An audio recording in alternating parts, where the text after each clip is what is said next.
Witchcraft.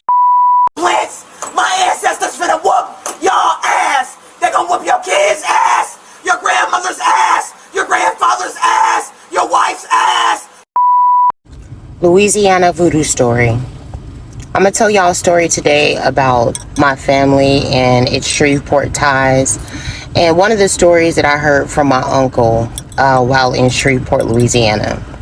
So y'all know that my dad is from Shreveport, and anytime we had a family reunion, it was always in Shreveport. So when I was young, we were always going back and forth from Oklahoma to Shreveport to meet up with family, to have family reunions. Sometimes we would just go down there to get local food from the local market. Well, one time we went down to Shreveport. My whole family went, from the ones that lived in Oklahoma. We all traveled to Shreveport to get ready for the family reunion. And I was young around this time. I was probably about 15, 16 years old. So we go down to Shreveport for the family reunion, and mind you, on my dad's side, there's 11 of them. So my dad has 10 siblings. So in total, there's 11 children. And I have an uncle, I'm not going to give his name, but a lot of the men in my family are kind of like womenizers. They're like, they have multiple women, they have different dealings and things like that, that's how they deal with women. So I have this one uncle, and while we were down in Shreveport, he decides to go out on the town, see what's going on the town. My uncle was probably like 30 years old at this time.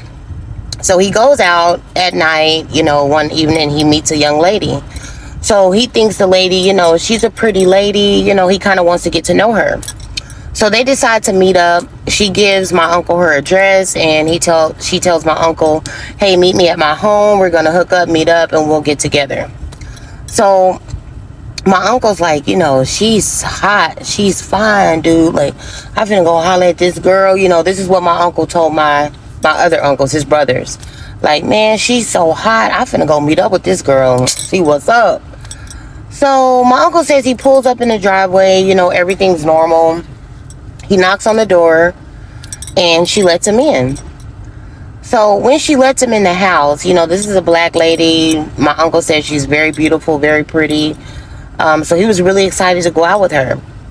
So she lets him in the house, and when she lets him in the house, she says, oh, you can have a seat right here in the front room.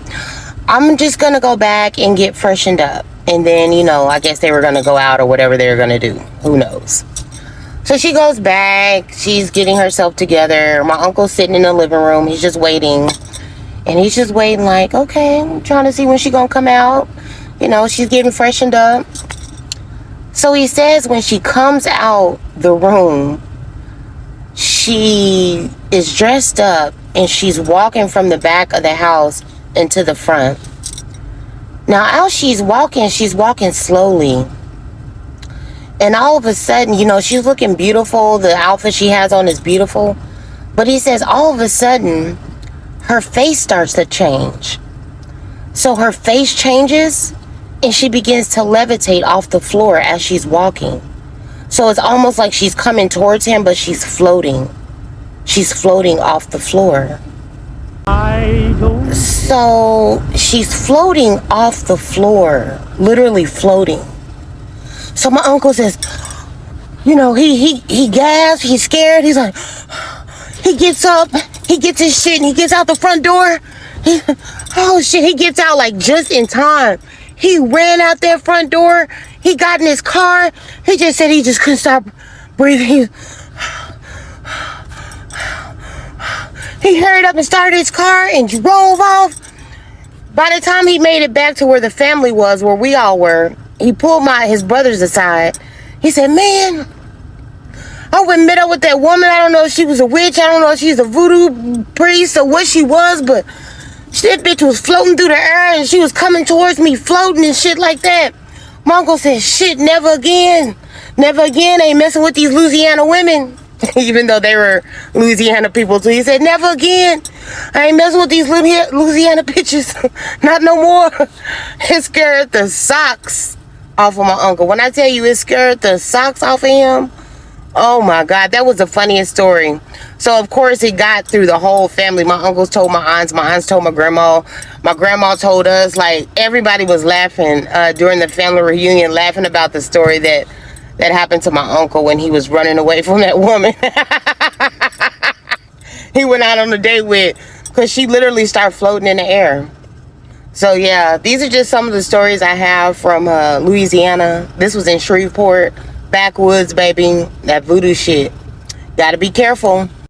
Oh, sweetie, I think you're lost. Maybe you stumbled upon my page by accident, but I'm not a Christian. I'm a chaos witch, and I certainly don't worship a man. I commune with the land, fire, air, and water spirits.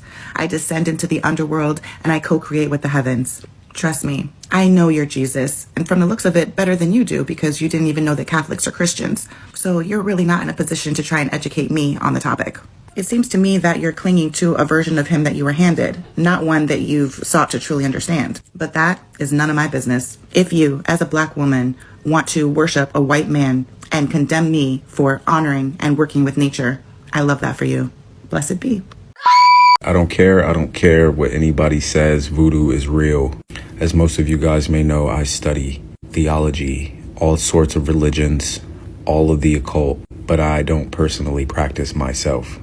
But when I say I had the wildest experience dealing with someone who practiced Ifa, who was a part of the religion, who was initiated, ordained, I'm not sure exactly how I'm supposed to say that. But look, I know enough, okay? And this one particular situation blew my fucking mind. Mind you, this is somebody I was dating, okay? So we're doing our thing, having a beautiful, intimate moment. She gets on top of me. Okay, and side note, she said that she was a daughter of Oshun, okay? This is just what she's telling me. This is what she said. So she's on top of me, and she was saying the name Erzuli.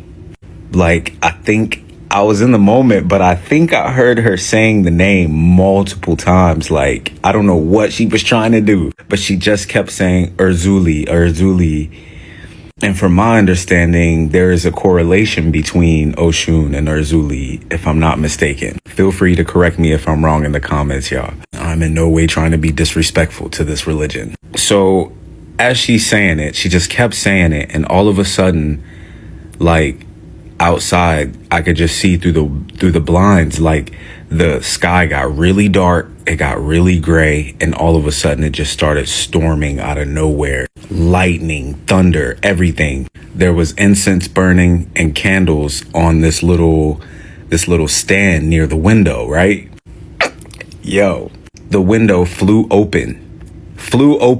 The window was closed. Don't think that I'm tripping. I promise. The window was closed. It flew open and blew everything off the stand. She had like a picture of Oshun and some more little stuff. It was like a little miniature altar, okay? So she's just chanting away and riding away, and all of a sudden, shit just blew everywhere around the room. Like literally, like the storm was trying to come inside the house. All the rain, all the wind, everything. So immediately we stopped, and like I was so mind blown, not necessarily afraid, just because of who I am spiritually, but it was wild. And of course, everything just started spiraling after that, and the relationship just went south. But I don't know if it has something to do with that or not, but that was the wildest shit ever. And I've always somewhat attracted these types of situations into my life, these spiritual experiences that people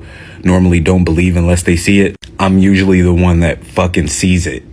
But I'm finally at a place in my life where I can share that story and not feel any type of way about it. But yeah, I'll never challenge or debate or second guess the powers of Santeria, voodoo, the Orishas, none of it. It's real. You ain't got to tell me but once. These hoes gonna think it's cool. But bitch, I'm boo. And I'm about to get on your motherfucking ass. You clock it.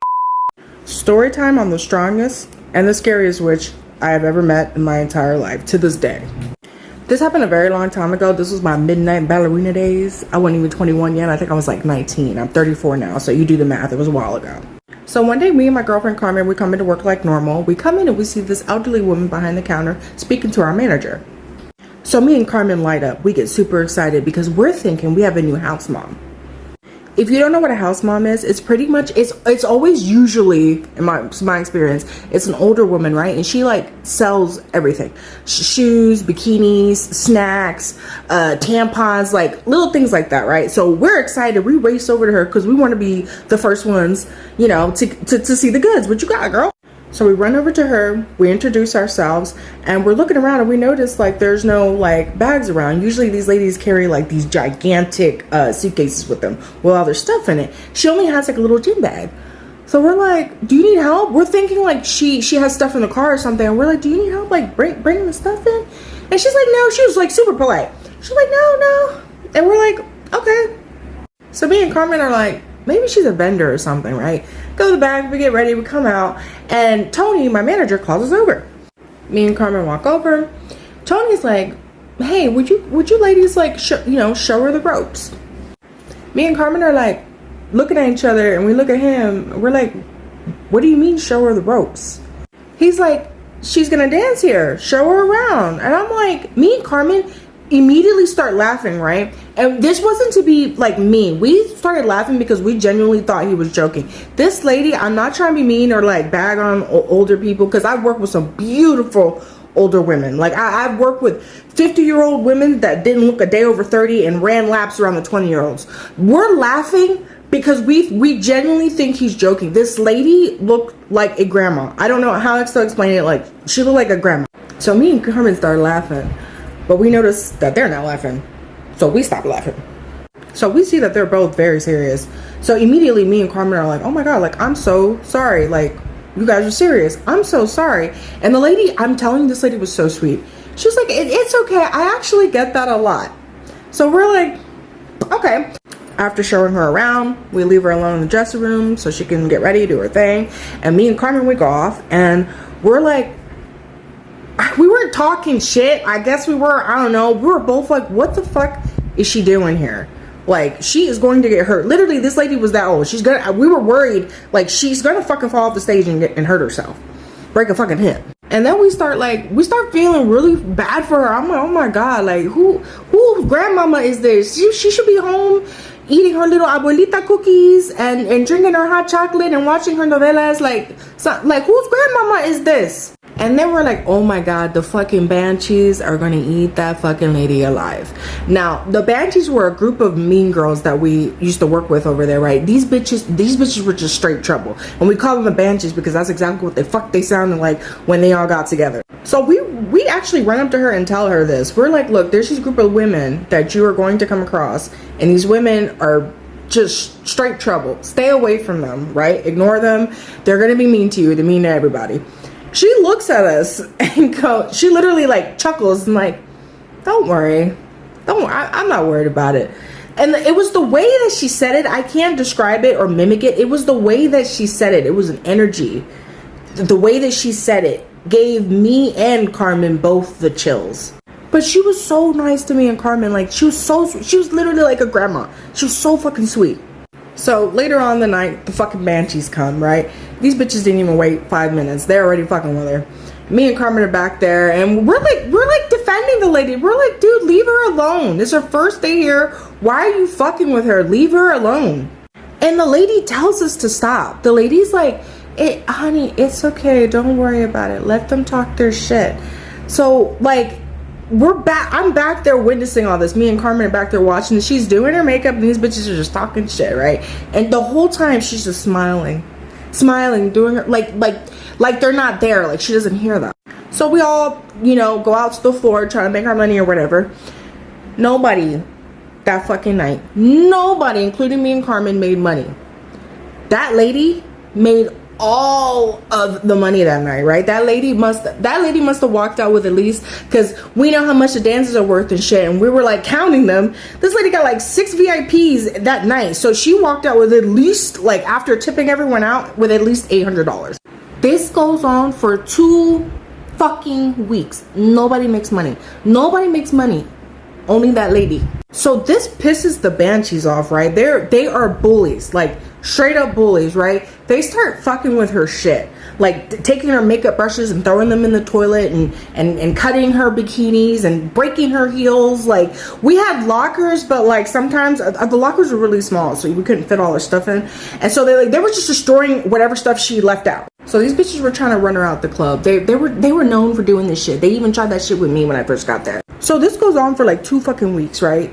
And me and Carmen, we get curious. We're like, is she like you know, giving Nookie in the back? Like, what the fuck is going on? How is she making all this money? So we start, during those 2 weeks, me and Carmen are like examining this lady. Like, what is she saying?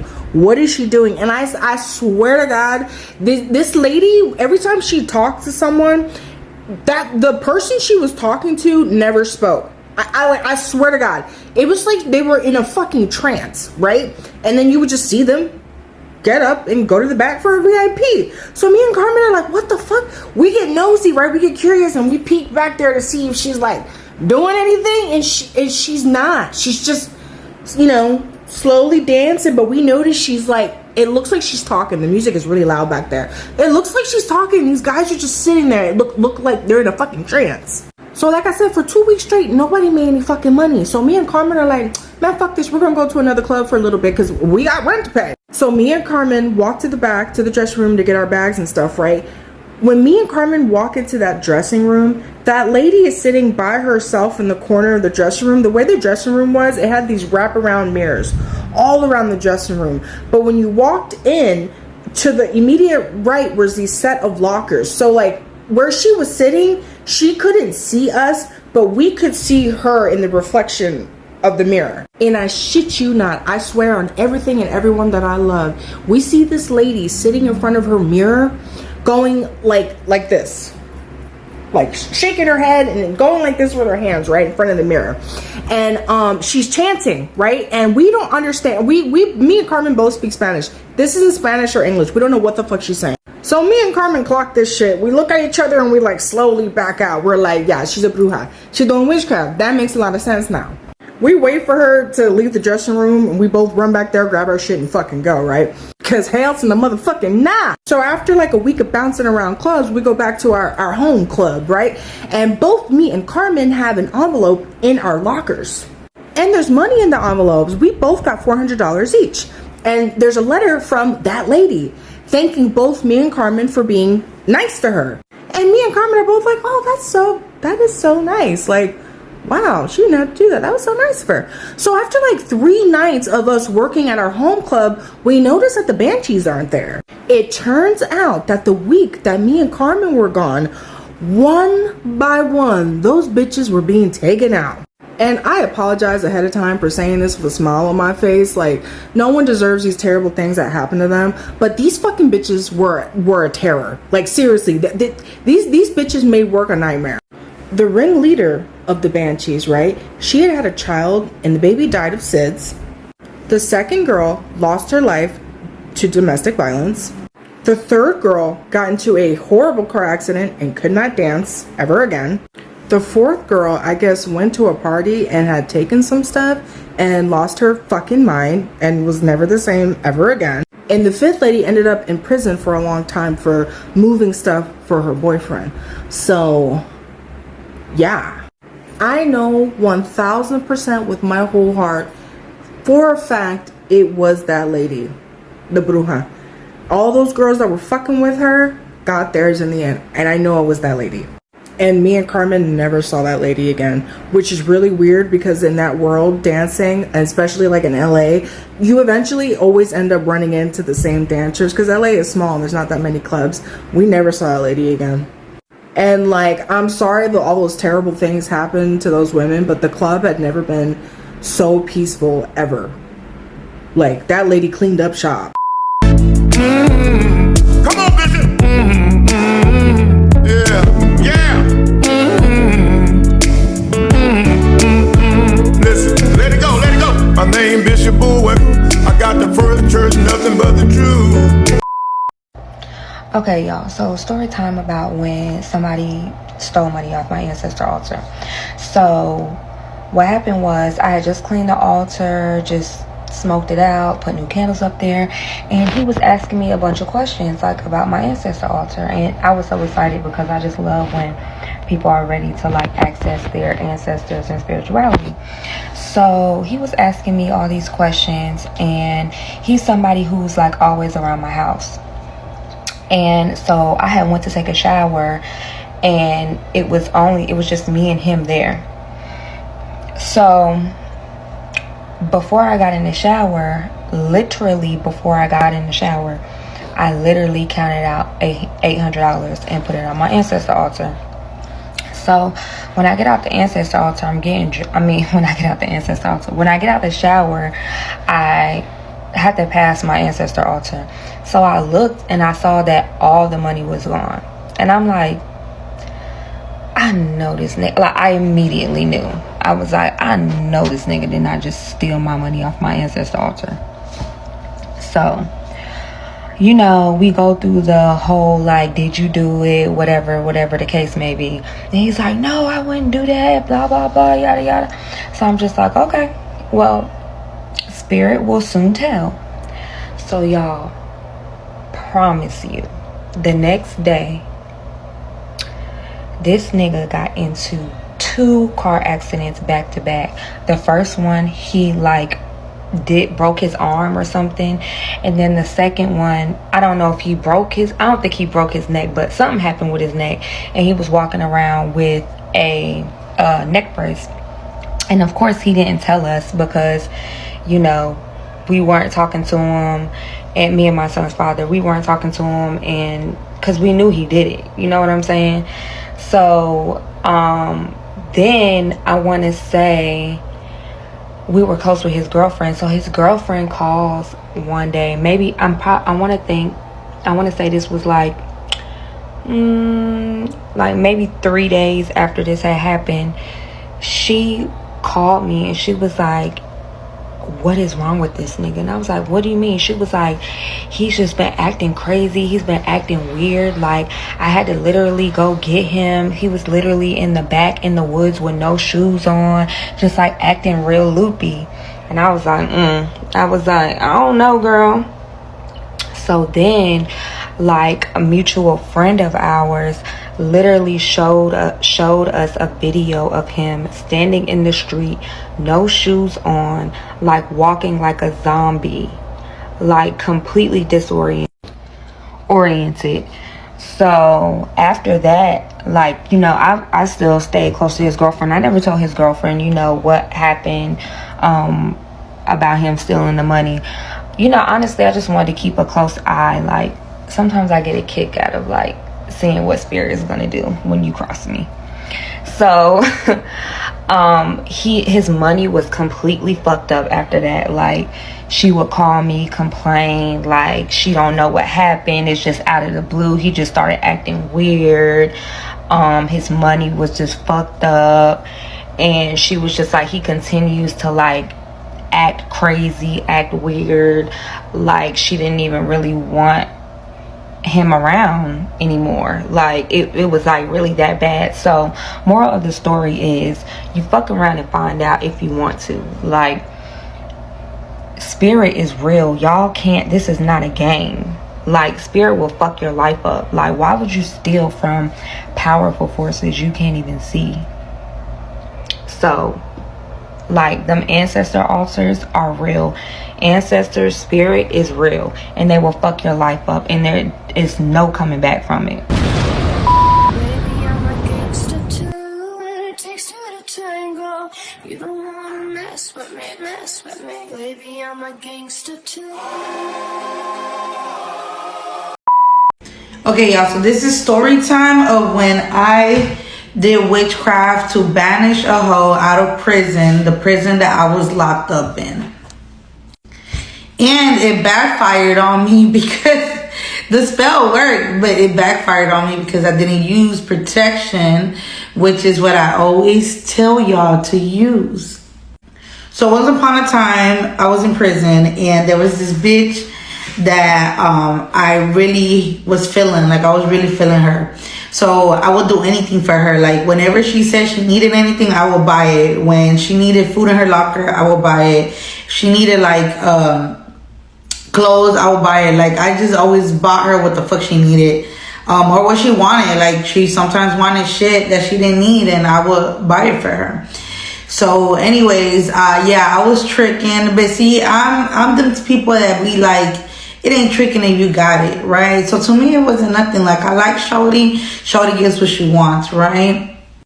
So then me and Shorty fall off, right? Like I don't fuck with her. I start realizing that the bitch was just using me. And you know, I was like, all right, fuck it. I'm gonna slide back. I'm gonna do my thing. And she started feeling it when she would ask for things. And I'll be like, I don't know what to tell you. You need by yourself. I don't know. You gotta go start doing some eyebrows, or, you know, start ironing people's clothes to get paid. Like whatever. Figure some shit out. But me, baby, like my money is for me. So there was tension between us or whatever, and we had got into it, but then we squashed it, and then we squashed it, but like I really was not feeling her. Like I did not like the bitch, because I realized that she was like that, not just with me, but with everybody. Like she was a very how do you call it? Like she was a leech. She had leeching energy, and that shit just disgusts me. I can't believe I couldn't see it in the beginning, but whatever. So whatever, we get into it again. We're beefed up, and you know, drama happened, so we're beefed up, and like, you know, at this point, I don't give a fuck about her. Like my release date is around the corner, and I'm trying to hurry up and get out of prison so I can go to my son and you know, be a mom and continue my life, whatever. Prison was just a little adventure or whatever. So then she hates me at this point. Like she hates me with every cell in her body. Like she hates me. And she goes around and she starts recruiting this little crew to hate me. So it was like a Let's Hate Cole crew or whatever the fuck. So it's this little crew, and they're a fucking joke. Like they're a joke, because we were at a low. A low means that it's a low security prison. So it's like we were barely even locked up, honestly. So those prisons, they're not dangerous. Like, yeah, bitches fight here and there, but you ain't gonna hear nothing about bitches shanking each other or trying to kill each other, anything like that, right? But anyway, she recruited this little crew, and they were like a gang. They were trying to be gang prison, which is ridiculous, because it's where we were at. There weren't no gang prisons. And they were calling themselves La Familia or something like that. So then bitches will always be like mugging me down, like mad dogging me, but they wouldn't fucking ever want to fight me, right? And then they would do that to a lot of girls. Then they started bullying like women. Like they started bullying women, and I'm talking about like they started bullying the fuck out of like squares, like women that clearly are not gonna fight them back, women that are not about that life. And they were bullying them, and then these women put themselves in protective custody. So that's when that's PC. That's basically when you go to the guards and you tell them that you're in fear of your life. So what they do is that they put you in the hole to protect you from anything happening to you. So fast forward, like it's getting closer. It's about time for me to go home. And the bitches keep starting too much fucking drama everywhere, like not just with me. And I'm all like, bro, I gotta get rid of these hoes. And I remember this night perfectly, because it was a Saturday night on a waning moon. And it was, I forgot, it was like it was during fall. Perfect for banishing. Now the problem was that a couple days before that night, I always carried like this bracelet, something like this one, that was enchanted with protection. Like I would enchant protection into it, and it busted, like it broke, right? It broke, so I had to take it to go get fixed, but it was gonna take a couple days. But I didn't have time. Like I'm very like connected to the moon, so like I every spell I do, I always do it accordingly to the moon. And So I was like, no, I know I don't have protection on me, but in my head I was like, fuck it, I'm all the way protected, like ain't shit finna happen. So comes the night and I decide, okay, it's time to banish these hoes. Really, I didn't know the other bitches' names. I just knew the main bitch name, like her full name. So I was like, I'm just gonna banish her, and I know the other ones will follow, or they're just gonna pipe that shit down because they're just following her, like they're just followers. So I come and I did like the simplest spell. So I got some vinegar for sourness. I got some pepper, I believe, and then some cayenne pepper as well, and then I got coffee because coffees to speed things up, right? And so I wrote that bitch's name in a card, not a card, I'm sorry, in a napkin.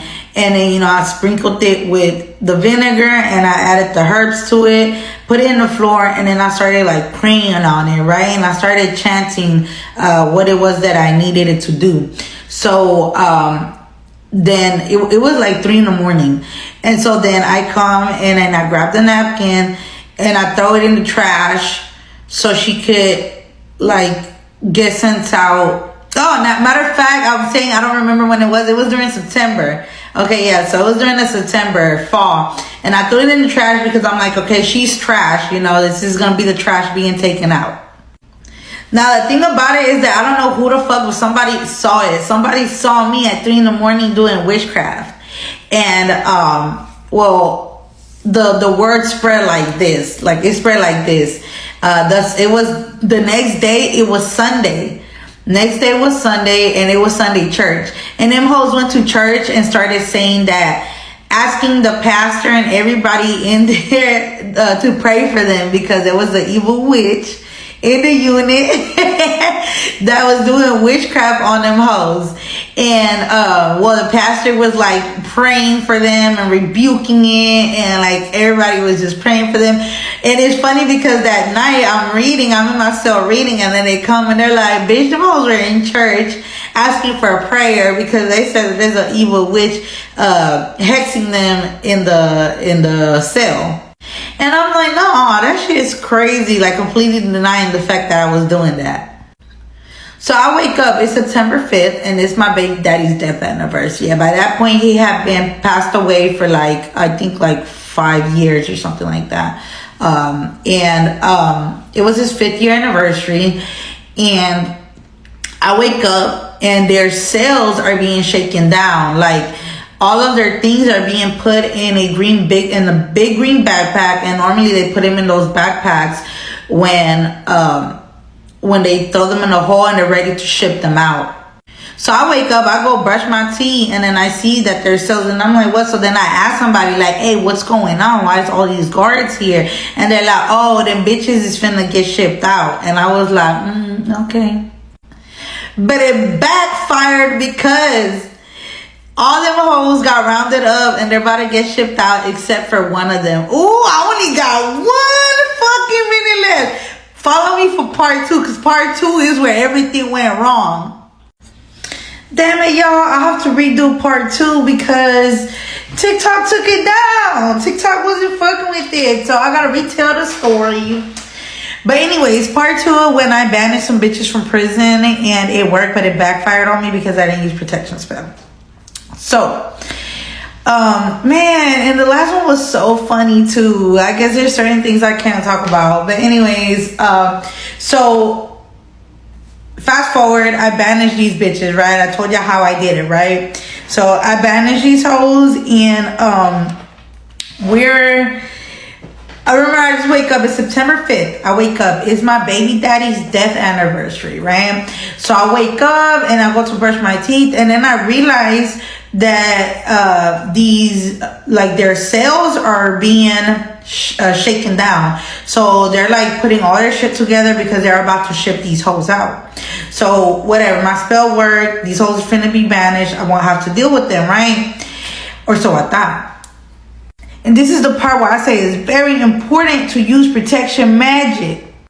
See, I had a protection bracelet, something like this, that I wore in prison to protect me from spiritual harm or whatever. But days before that banishing spell, it had busted, it had broke. So I had gotten it, I was getting it repaired while this was happening.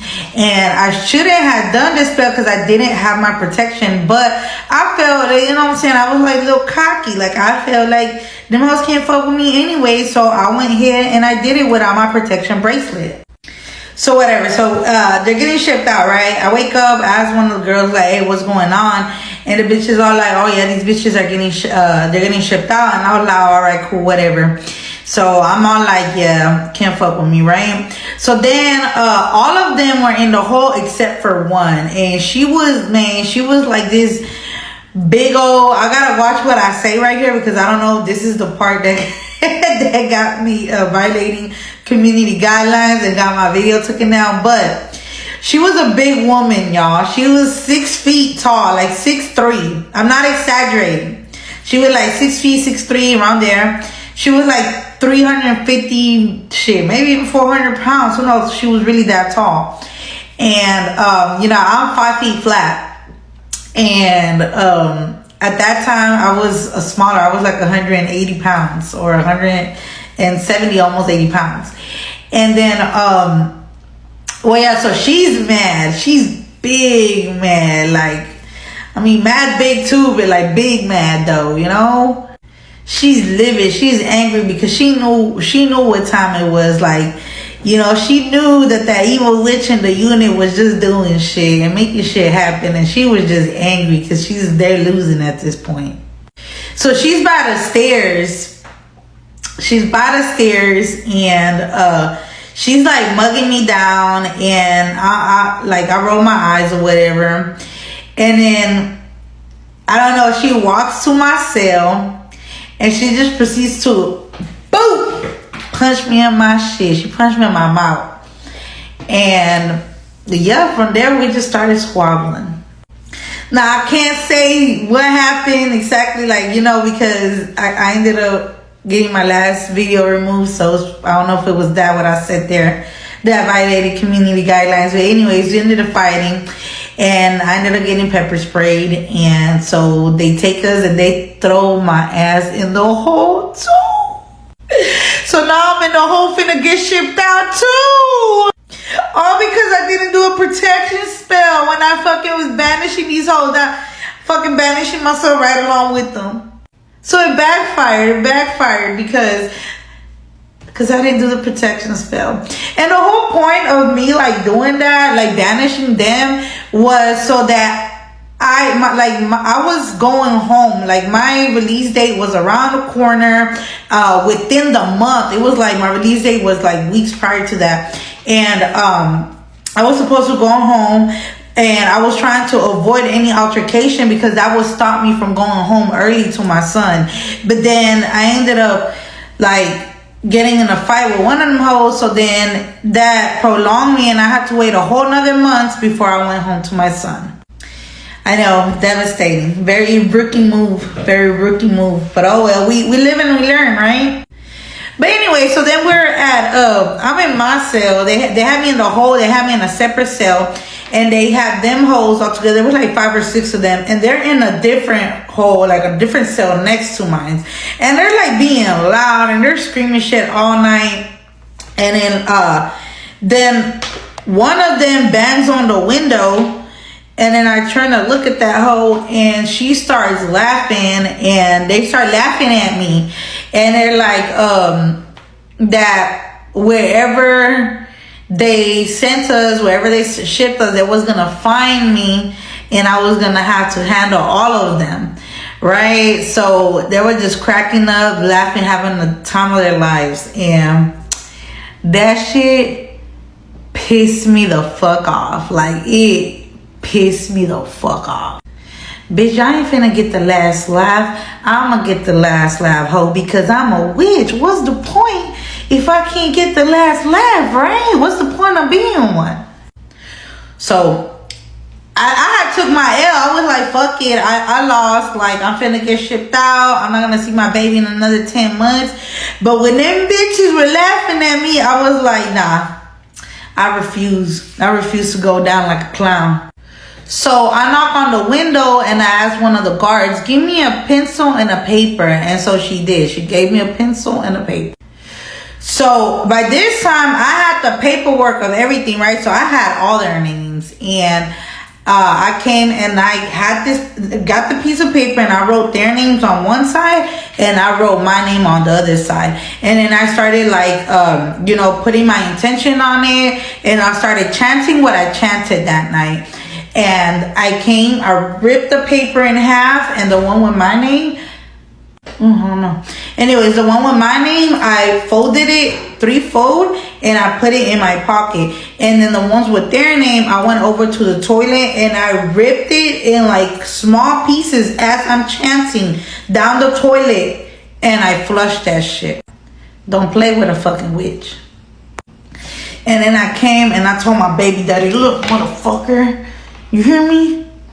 You gonna do what you do, and you gonna get me back in that unit, because I gotta go back to our fucking son. And then I invoked Ekati. And well, I told him and I invoked Ekati before the spell, but that's how I did the spell. And I told Ekati, I was like, Mommy Ekati, let these bitches know who your daughter is. And let these bitches know they can never fuck with me, because they can't fuck with you. So then I go back to sleep. And then hours later in the morning, they knock on my window. The guards bang on my window. And I look up and they're like, hey, get all your shit ready, because you finna go back to the unit. I was like, wait, what? They're like, yeah, you finna go back to the unit. And I was like, back to B2. B2 is the unit I was originally at. And it's crazy because people in that prison, like if you got in a fight, they'll ship you out. But if they don't ship you out and for some reason you get to stay, they will never put you in the same unit. But hey, they put me in the same unit. But anyway, so then they come, they tell me get my shit, I put my clothes on. And then I walk right in front of that fucking door where them hoes was at. And they all looking at me, and I just look at them up and down. Then I gave them the smirk. And I walked up out that bitch. I was lucky. I only lost 1 month of good time, so I was able to go home a month later after that incident. Or I think like 2 months after that incident. But it was better than waiting them 10 months ago. I'll tell you that much.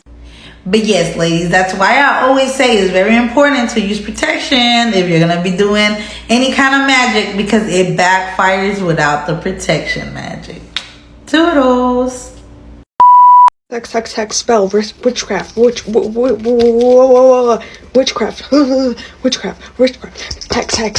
sex.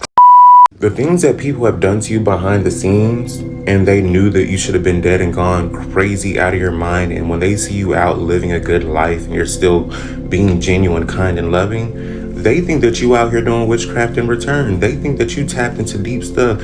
But no, that's not the case at all. God said it himself.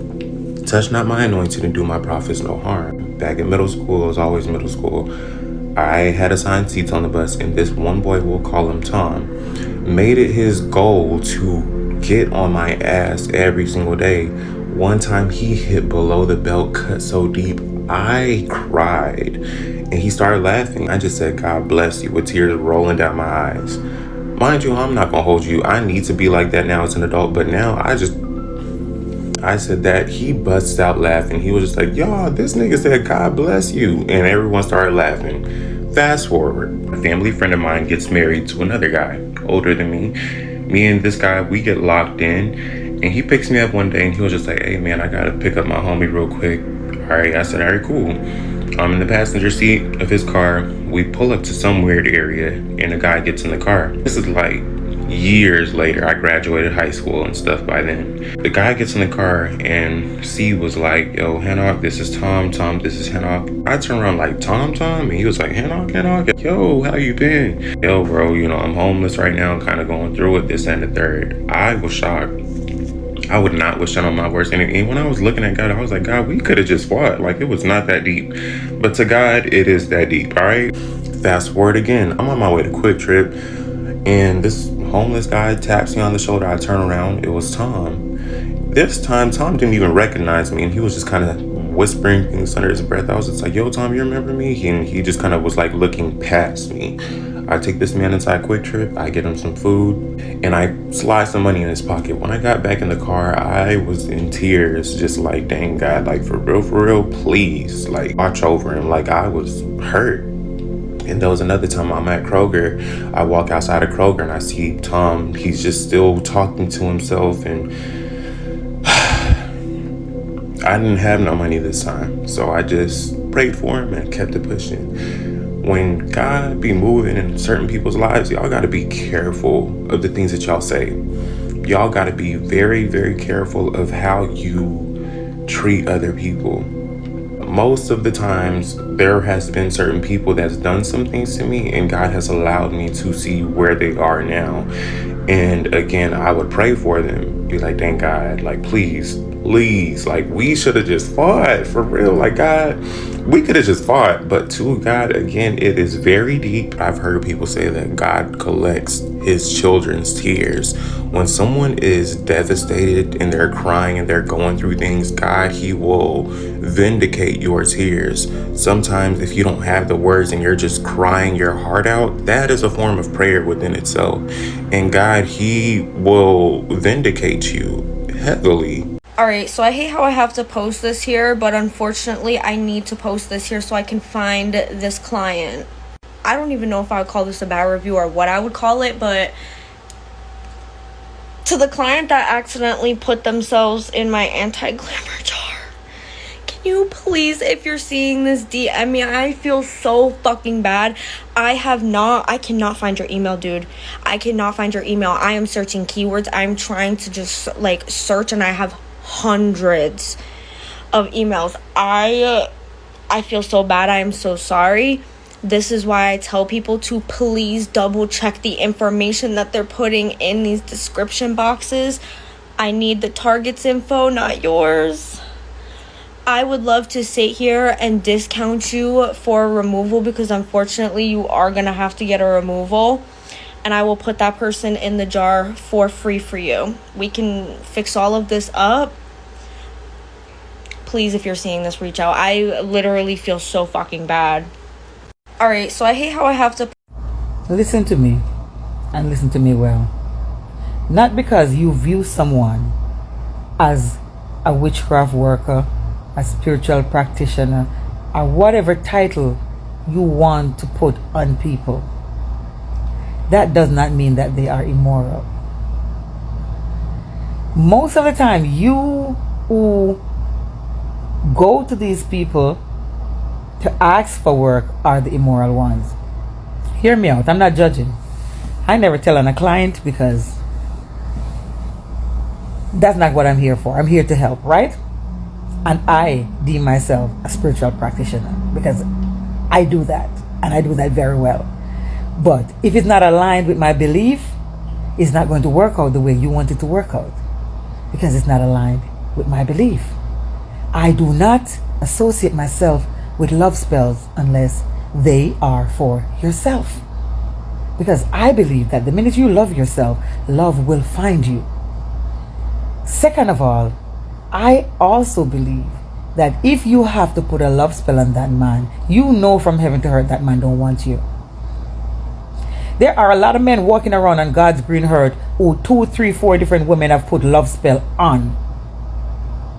And that's why y'all keep fighting for these men, because y'all don't allow things to just fall into place. The man shows that you don't want you, and instead of you moving on and healing yourself, you say, oh, let me go put a love spell on him. And that's why I don't associate myself with them, because for 90% of the time they don't work, because the man don't want you. The other freaking 10% of the time they will work, but they are layered. It's not just, oh, throw him in a sweetening jar, sweetening him up. No, he has a baby mama that he's still fucking with. He have a wife. He have 2 side women over there that already have stuff on him. It's not going to work. It's not going to work. I don't believe in them. Therefore, when I do them, they barely ever fucking works, unless the man already love you. If you're in a good place with this man and you decide you want to lock yourself in, fine. If you wait until this man has walked out the door, just leave it there. It's over. And I noticed that when I do things for like married women whose husband are kind of like, you know, off, not treating them right, it works because it's aligned. It's aligned with the universe. It's aligned. That's her husband. She has a right to fight for her marriage. But this man is not your husband. He's not the father of your children. But you just decide that you just want to manipulate this man. Not that men don't do it to women too, because men hit me up to put love spell on women. And I said, no, I don't do things to women. I do things to men. I have my rules. I have my rules and I'm not going to change them for nobody. Because men do not put love spell on women to love women. They put love spell on women so they can do all the bullshit, take advantage of her, abuse her, and she won't be able to leave. And I know these things, and that's why whenever a man hit me up to do a love spell on a woman, I give him like 3 different songs and say, go read those and drink some water, bitch. Because I don't know what I look like helping you to abuse a woman, because men don't love nobody. But that's a different story for a different time. Hear me out. About 2 months ago, this young lady hit me up on TikTok, because you see my post about the jars have kind of like gone a little viral. So people from everywhere are seeing me, contacting me, want me to do things for them. I have done things for people who have said, yes, things work this way, things work that way, which is good. I love that. But as I said, if I'm not aligned with my work, it's not going to work, or it's going to take a long time to work, or it's going to work in a different way, because it is I who set the intention. Okay, so this young lady hit me up and she was real distraught. She's 7 months pregnant, found out the man she's pregnant for is married, and his wife found out, and they block her and they report her and they get a restraining order against her. I can tell this story because she's not a client of mine. She forfeited whatever deal me and her had, so now I owe her no kind of loyalty. I can tell her story. So just so you know, I don't talk about my clients. I'm telling this story because this lady is not my client. So she said, oh, she wanna before I go there, when she was telling me about this man leaving her 7 months pregnant, she found out he is married and the wife is, you know, helping him to abuse her, and they took out a restraining order against her. He blocked her, and now she's only 2 months away from having baby, and she said she wants him there when she have the baby. And I'm like, okay, I can understand that, because you might need him to sign the birth paper and whatnot and whatever. And she said she wants revenge. And I'm like, okay, no, you're talking to me. Now you're talking to me. Because that's the shit I like to do. That's the things I like to do. I do not like to do love spells. I do hate spells. You cannot make men love you. Men don't love nobody. You punish them when they fuck with you. So, I'm like, all right. Now I'm thinking this girl gonna tell me, you know what? Since he's my baby daddy and I'm gonna want child support, I don't want you to fuck him up so he can't work, or he's sick, or he loses everything. But I want you to put a impotent spell on him. That's what I wanted to do to him, because men that play like that do not need to have a penis that's working. That's what I wanted to do to him. I said, this is what you need to do to him. You need to put a impotent spell on this man, so he can't go around and get nobody else pregnant and playing nobody else's face. But you need to make sure that he is there when that baby's born. Sign them birth papers so you can put him on child support, so he can pay you, so they can do all the bullshit, take advantage of her, abuse her, and she won't be able to leave. And I know these things, and that's why whenever a man hit me up to do a love spell on a woman, I give him like 3 different songs and say, go read those and drink some water, bitch. Because I don't know what I look like helping you to abuse a woman, because men don't love nobody. But that's a different story for a different time. Hear me out. About 2 months ago, this young lady hit me up on TikTok, because you see my post about the jars have kind of like gone a little viral. So people from everywhere are seeing me, contacting me, want me to do things for them. I have done things for people who have said, yes, things work this way, things work that way, which is good. I love that. But as I said, if I'm not aligned with my work, it's not going to work, or it's going to take a long time to work, or it's going to work in a different way, because it is I who set the intention. Okay, so this young lady hit me up and she was real distraught. She's 7 months pregnant, found out the man she's pregnant for is married, and his wife found out, and they block her and they report her and they get a restraining order against her. I can tell this story because she's not a client of mine. She forfeited whatever deal me and her had. So now I owe her no kind of loyalty. I can tell her story. So just so you know, I don't talk about my clients. I'm telling this story because this lady is not my client.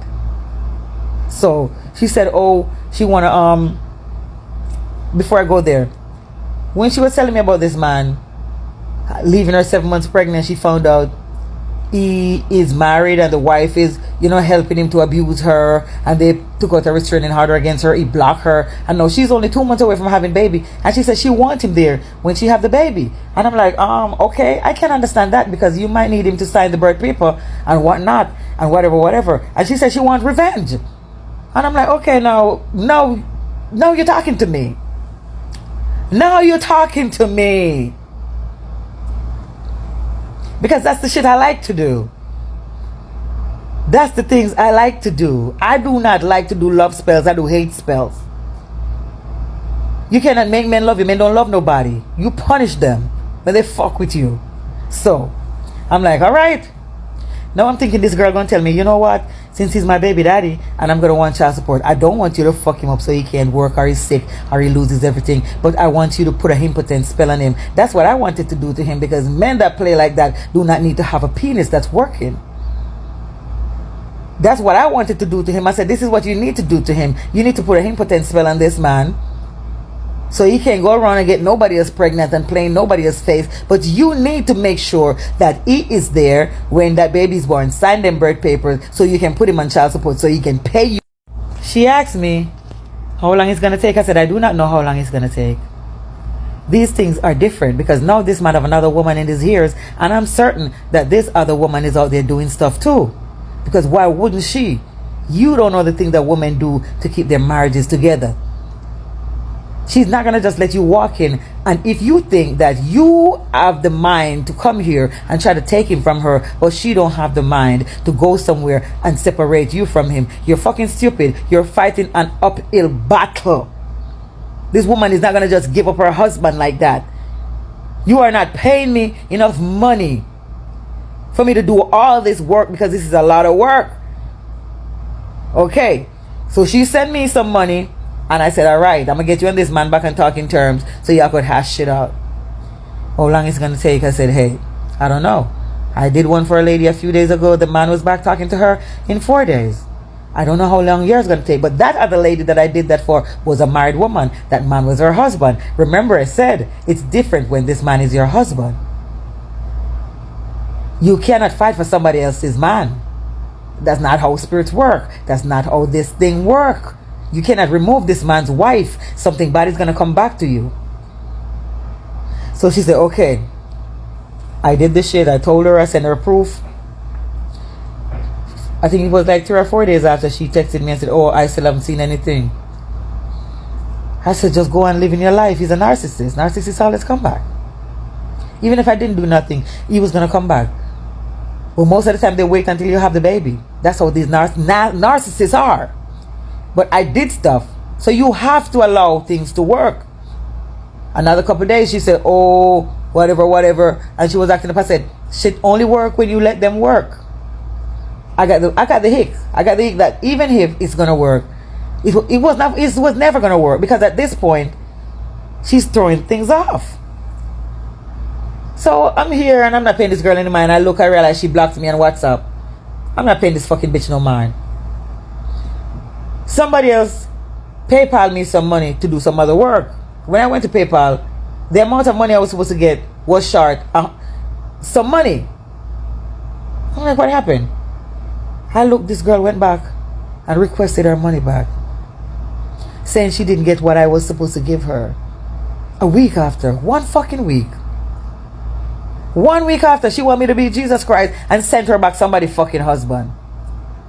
So I laughed. Because I've had the money sitting there and I didn't touch it, because something told me, don't spend this girl money. The money was still sitting there. So as I said, when I realized she requested the money back, I laughed. Because I didn't want to work for her in the first place. And this is something that freed me from any of her karma. And I looked at the stuff I did because I still had the proof sitting around. I still had some of the work that I did. Some was already gone through with candles and whatnot. But I still had the part that was the most, you know. And something said, oh, just reverse it. And a spirit said to me, don't reverse it. You already did it. And there is a part there that you can send an email to the person that requests the money back. And I sent her an email. And I said to her, I said, I did your work. I did a reconciliation spell for you and this man. I did a sweetening spell to sweeten this man back up so he can come back around and treat you like a decent human being. And whatever else happens after that is none of my business. I told you I was not going to break up this marriage. And I did not do that, and I would never do that. First of all, you do not have the kind of money that I would require to do something so fucking immoral. Yes. So I said to her, I said, I did your work, and I'm not going to undo it. He is going to come back, but you are going to wish he didn't. And that's right where I left it. He is going to come back, but you are going to wish that he didn't. And if you're watching this video, remember I said that to you. It's not because you take your money back. Because I don't care about your fucking money. I do things for free if I feel like it. If the spirit lead me, I'll do it for free. Because this is not that. What you wanted to do was immoral. You wanted it and you wanted it now. You wanted somebody else's life. And you can't have it. But I promise you, he's coming back. Because the work is still sitting here looking at me. And I know when things work. He's coming back. He might be coming back a little slow, but he's coming back. Don't play. Don't think because people are spiritualists and they meddle into the dark hearts that they're immoral and they'll just do anything. Because that's not true. Alright kids, are you ready for a lesson in blowback?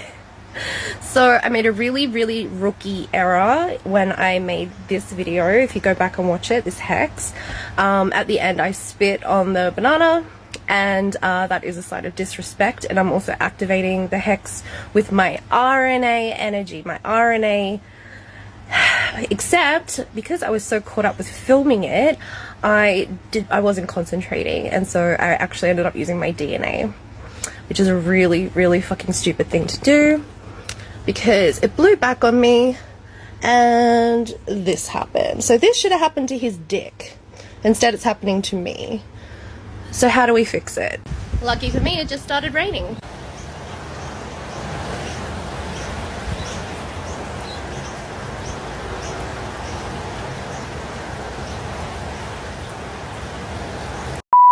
So while I'm sitting here taking my little breakfast break, I thought I'd tell y'all the story time about how the girl, really my coworker, had hexed me. So a little bit of the backstory. I was working at a dispensary and she was working up there with me. I'm not going to say her name for privacy purposes. I'm going to say her name was Brianna. So Brianna was working up there with me. I had a friend named Allie. And we were the only black people up there. Everybody else was white, but they was cool though. So with all three of us being the only black people there, you know, we just kind of coagulated. You know how we do when there's only a couple black people up there. We all was cool. Me and Ellie was working there first, and then Brianna came like 5 months later. So me and Ellie was already really close. Now mind you, Allie's not a spiritual person. She's a Christian. I'm a spiritual person, and I knew I was a spiritual person, but I hadn't went through my awakening yet. Brianna was already into spirituality when she got there. Now, when Brianna got there, I had already had my shroom experience and was starting to awaken, but I wasn't fully awakened yet. So when she got there, she was kind of like, she was super nice, she was super cool. I didn't sense no bad vibes just yet. So me and her got really cool, and she did massages. I did hair on the side. So we decided to do service for service. So one day we set it up and I Ubered over to her house. She was going to do the massage that day. I was going to do her braids a different day. When I was in the Uber on my way there, my stomach was in knots. That's not a normal thing for me. So I wasn't sure what was going on. I wasn't in tune with myself at the moment, so I ignored the feeling. But I'm glad I wrapped my head. I wrapped a white turban around my head, which is for protection. Key detail, I missed a step. So me and her were talking about spirituality while we were at work, and she said something under her breath about regretting making a deal with a deity. And when I said, what do you mean? She said, as you dive into spirituality, you'll find out yourself. I said, okay. That's 2 red flags so far. I know, I wasn't paying attention. So she opens the door, I get into her house, and we go into her massage room. And the vibes are cool. Like, my stomach is still kind of knotted, but I'm not sure why. So she senses that I'm nervous, and she tells me to just lay on the table on my back and meditate. So after about like 10 to 15 minutes of me meditating, and while I'm meditating, I'm calming down, but something in my spirit is still uneasy. And instead of getting up to take my ass home, I laid there and waited for her to come back and give me the damn massage. So she comes back in and she starts a playlist. This playlist is Orisha music. Now, me and her had talked about Orishas, and I had talked about how I felt like my Orishas were Yemaya and Oshun, but I wasn't sure yet because they hadn't called to me yet. And with Orishas, you have to wait for them to call you. You cannot call them. Why she start off with Yemaya? Oh, let me add in another detail. She was a lesbian, and her girlfriend's relationship wasn't really working out at the moment. And I knew she had a crush on me, but she wasn't my type. So back to the story. The massage is going pretty good. We get about halfway through, maybe towards the end, and Oshun comes on. The Oshun Orisha song. In my head, I'm like, this feels weird that she's playing the Orishas that I'm saying I feel like are mine. But what really threw me is specifically while the Oshun song was playing, she placed crystals on my back, and she didn't tell me which ones. And I felt her put her hands on my back, and she was saying something under her breath. When she got done saying what she was saying, she blew on my back, and I felt chills down my body. My eyes popped open, and I knew something was wrong immediately. So I laid there on the table. She walked out the room. She was done with the massage. She said, when you're done, you can come in the living room and we can smoke. I said, okay, cool. I walk in the living room, and the living room energy is dark. Like, the lighting is dark, and everything just feels kind of dark. Come back for part 2, and I'll tell y'all about the smoke session in the living room. That's a key part of the story. Part 2 of how my coworker put a hex on me.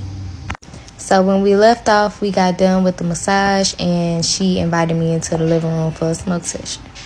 When I came into the living room, because it took me a minute to gather myself, because I'm sitting on the massage table, and I'm like, why do I feel so weird after that massage? I felt cold, like my body felt cold. And I felt kind of foggy, like a little bit disoriented in the head. But my ditzy dumb green self still went out there and smoked with this lady. Now, before I get into the story time, weed is a conduit. When you smoke weed, you open up your third eye and you open up your crown. When you do that, you allow energies to enter into your energy, and your energy enters into theirs. And when you're sharing a blunt, it's even stronger.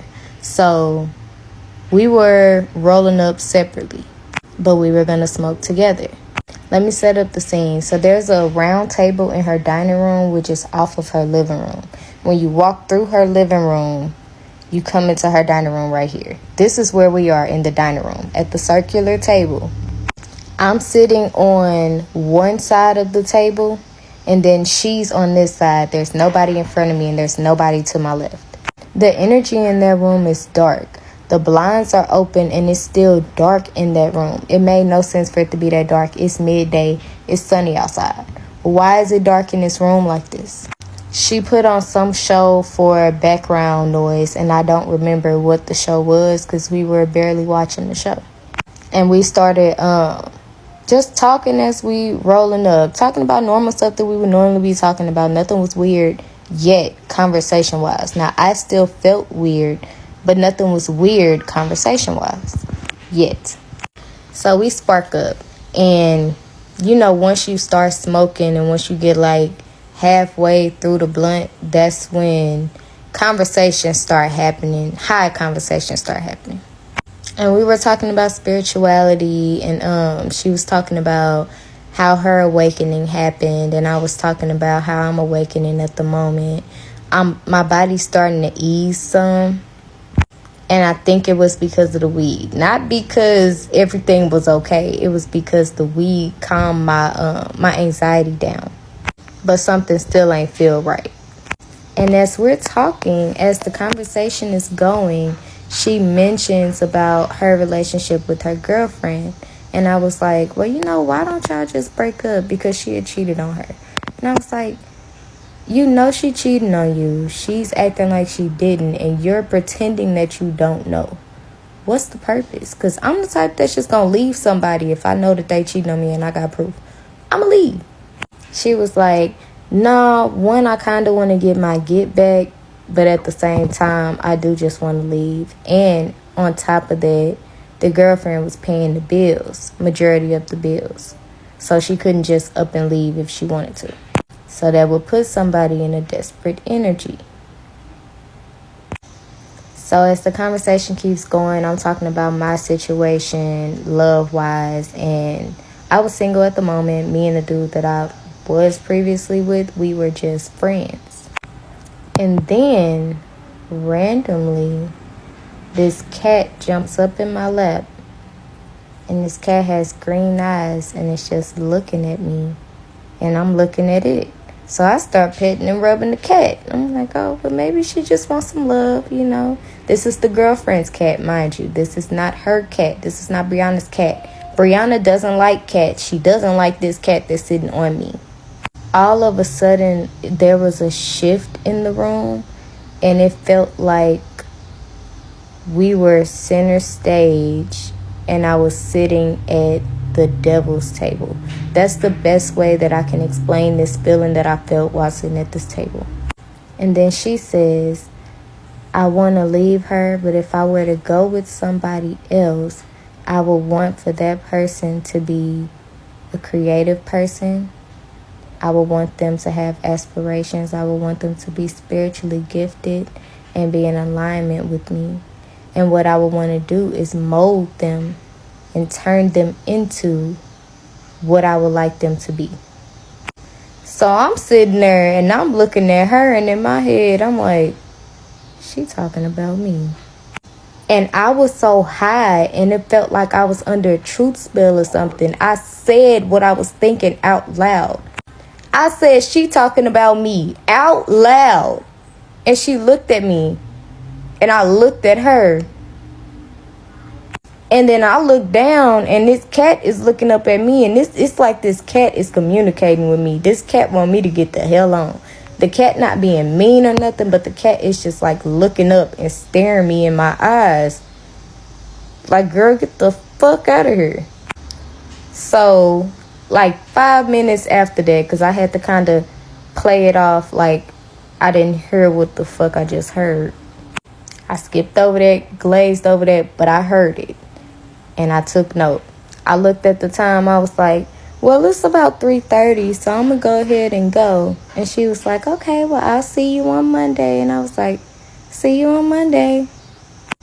I left up out of there, and I felt so weird. Like, my body felt good because I just got a massage, but my body felt cold. My brain felt foggy. I felt like I was in a trance while I was in her house. Like I said, I literally felt like I was under a truth spell. I could not control what was coming out of my mouth during the conversation. And I was trying to hold information about myself to myself, and it felt like I couldn't. And I think that's what she did when she blew on my back. She probably said something under her breath about me telling her everything about me. Come back for part 3, and I'll tell you how I knew for sure that she put a hex on me.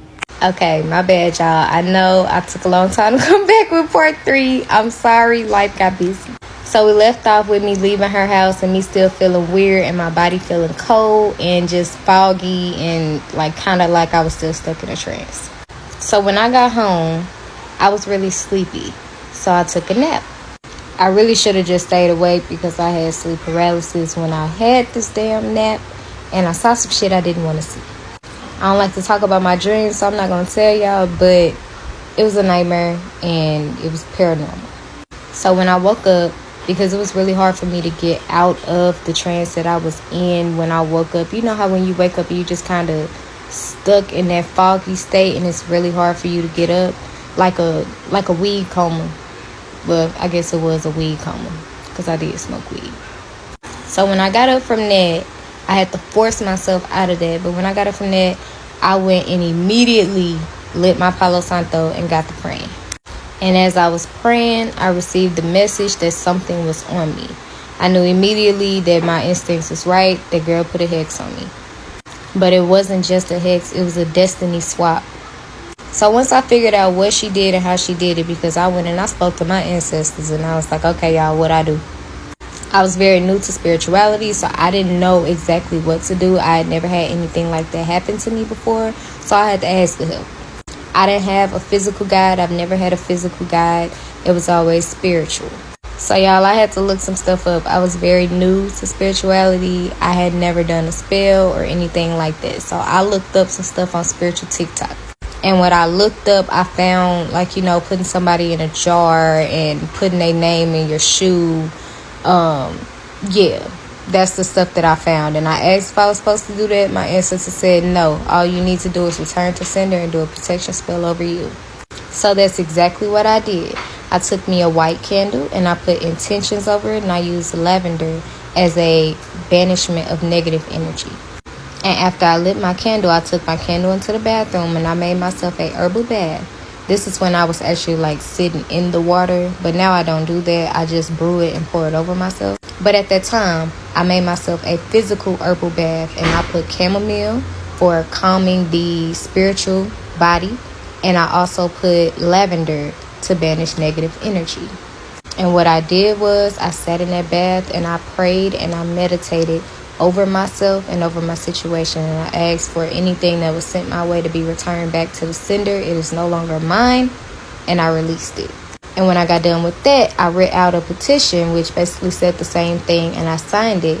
And when I folded it away from me 3 times, and then I burned it outside and spread the ashes. I did not put them in my backyard. I spread them in the middle of a 4-way street. So I basically spread it at the crossroads, basically saying, here you go, I'm letting ancestors, I'm letting y'all deal with it. I'm done.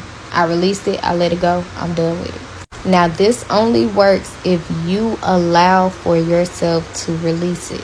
If you do not allow for yourself to release it, then you hold on to anger about who did it and why they did it, it will boomerang back to you and you'll have to do it all over again, which is exactly what I did.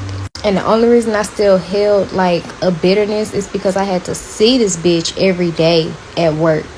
And whenever I would go to work, I would wrap my head and I would mentally prepare myself to go in and know that I would have to fight energy all day long. So what I did was when I came in, I switched my shift to the morning shift. Cool. She come in and I only got to spend like 2 hours of time with her. And that's in between the shift change. And what I would do was I would come in and we would count inventory. While we counting inventory, it's early in the morning. Don't nobody really be there at that time. So I would have my AirPods in and I would be listening to high vibrational music. Something to keep my mind in a high state. So when she did come in with her negative energy and trying to throw it on me, I would already be in such a high vibration that it wouldn't affect me. So that's what I did for a while. And another way I knew that she had thrown a hex on me is whenever she would come in, immediately my stomach would start hurting or I would get a headache. And whenever I would go out to the floor, she could see me from the register window. And I remember one specific time she was staring at me, and I could tell that she was saying something in her head because my head started hurting immediately. So I closed my eyes and I said, return to sender, return to sender, return to sender 3 times in my head. I didn't even say it out loud. And I said, Ashe. And when I turned around, she had the headache. So I went back there because I'm done with my customer on the floor and everything. I go back there and now she's talking about how she feels like she has to throw up and her head hurts and she probably needs to go home and this and that and the third. So on my days off and sometimes my days that I did go to work, I would continuously do return to sender, return to sender, return to sender. And I would burn this petition over and over and over again every time I felt like she went home and put something else back on me. Because when you do a spell on somebody, that means that you have it set up on an altar somewhere and you can keep relighting a candle, keep lighting incense, keep burning petitions on that person. So I'm doing my work on my end and I'm making sure that I stay protected. And I just kept noticing things was just happening to her. Her car got shot up. She got sick. Her and her brother got into it and she damn near lost her life. That's when I figured out that not only was she putting a hex on me, she was sending death my way because the destiny swap spell did not work. Because the only reason why death would be coming back to her if I'm doing return to sender is if she was sending it my way in the first place. Because if I'm not doing any black magic and if I'm not sending harmful energy your way, death energy your way, and that's coming to you, I mean, that's what you're doing. I had recently got my taxes and I was finna get my car. I had actually bought my car. I didn't tell nobody what I was doing. And yeah, I started keeping my mouth shut. I started my YouTube channel. I started my TikTok. All of that happened within like a month before I left because I had my awakening and I was told what to do. And that's what I did. Yeah, so I left about 2 weeks or the same week I got my car and I was still in contact with Allie. Allie knew that this girl had put a spell on me, and also my other friend, we're going to call him Dante. He was mixed with Asian and white. They both knew. Now, mind you, Dante, he's an atheist, and he believed me when I was saying what she put on me. That tell you something. But back to Allie. Allie told me like 2 weeks later after I left, she was like, guess what? And she was like, the girl had got fired. Brianna got fired randomly. Alright, y'all. And that's the end of the story time. Moral of the story, don't go putting hexes on people because it's going to swing back your way. You never know who you're putting a hex on. And you never know how their ancestors is going to protect them and send it back your way. And also, watch for the red flags, especially with spiritual people. You never know what they practicing and what they into. Be careful. Alright, y'all. Love and light. This is a question that I get all the time. If I do X, can that be undone? I mean, well, it depends on what kind of stuff you messing with. Number one thing I'm going to tell you, Haitian shit will never be able to be undone unless you come across an all-powerful Ugo or Mumbo that really knows a secret. Quick true story from my cousin's side of the family. His aunt was sleeping around with somebody's husband. Unbeknownst to her, the wife had her own connections. She went to go see somebody. The somebody put something on her to wherever she opened up her legs, to any man, even if the man was hers and completely single, she would smell like fish. And I mean like raw, terrible fish market fish. Got to the point where she went to the doctors, tried to get pills for it, all kinds of help, medical, and nothing she tried was helping her condition, okay? Until she came across my cousin's mother. Stay with me now. Her husband's brother. She had to pay him to do something to remove that smell. Come to find out he was such a talented Ugan. Whatever that Mumbo or Ugan did to her before, it was poof, gone. Even though she eventually got that cleared up, she ended up getting really sick in the end. Moral of the story, you might find a temporary fix, little band-aid to put on it. It's gonna be something extremely worse after that. Mark my words. I fought myself on doing this video, but this is story time. Listen, witchcraft is real. I want y'all to listen to me real good because there's something that happened in January, but even before then, it happened as a child. I opened up portals, 2 of them. One of them was through witchcraft books that I went to the library and got because I was 10 years old and didn't like my 14-year-old sister.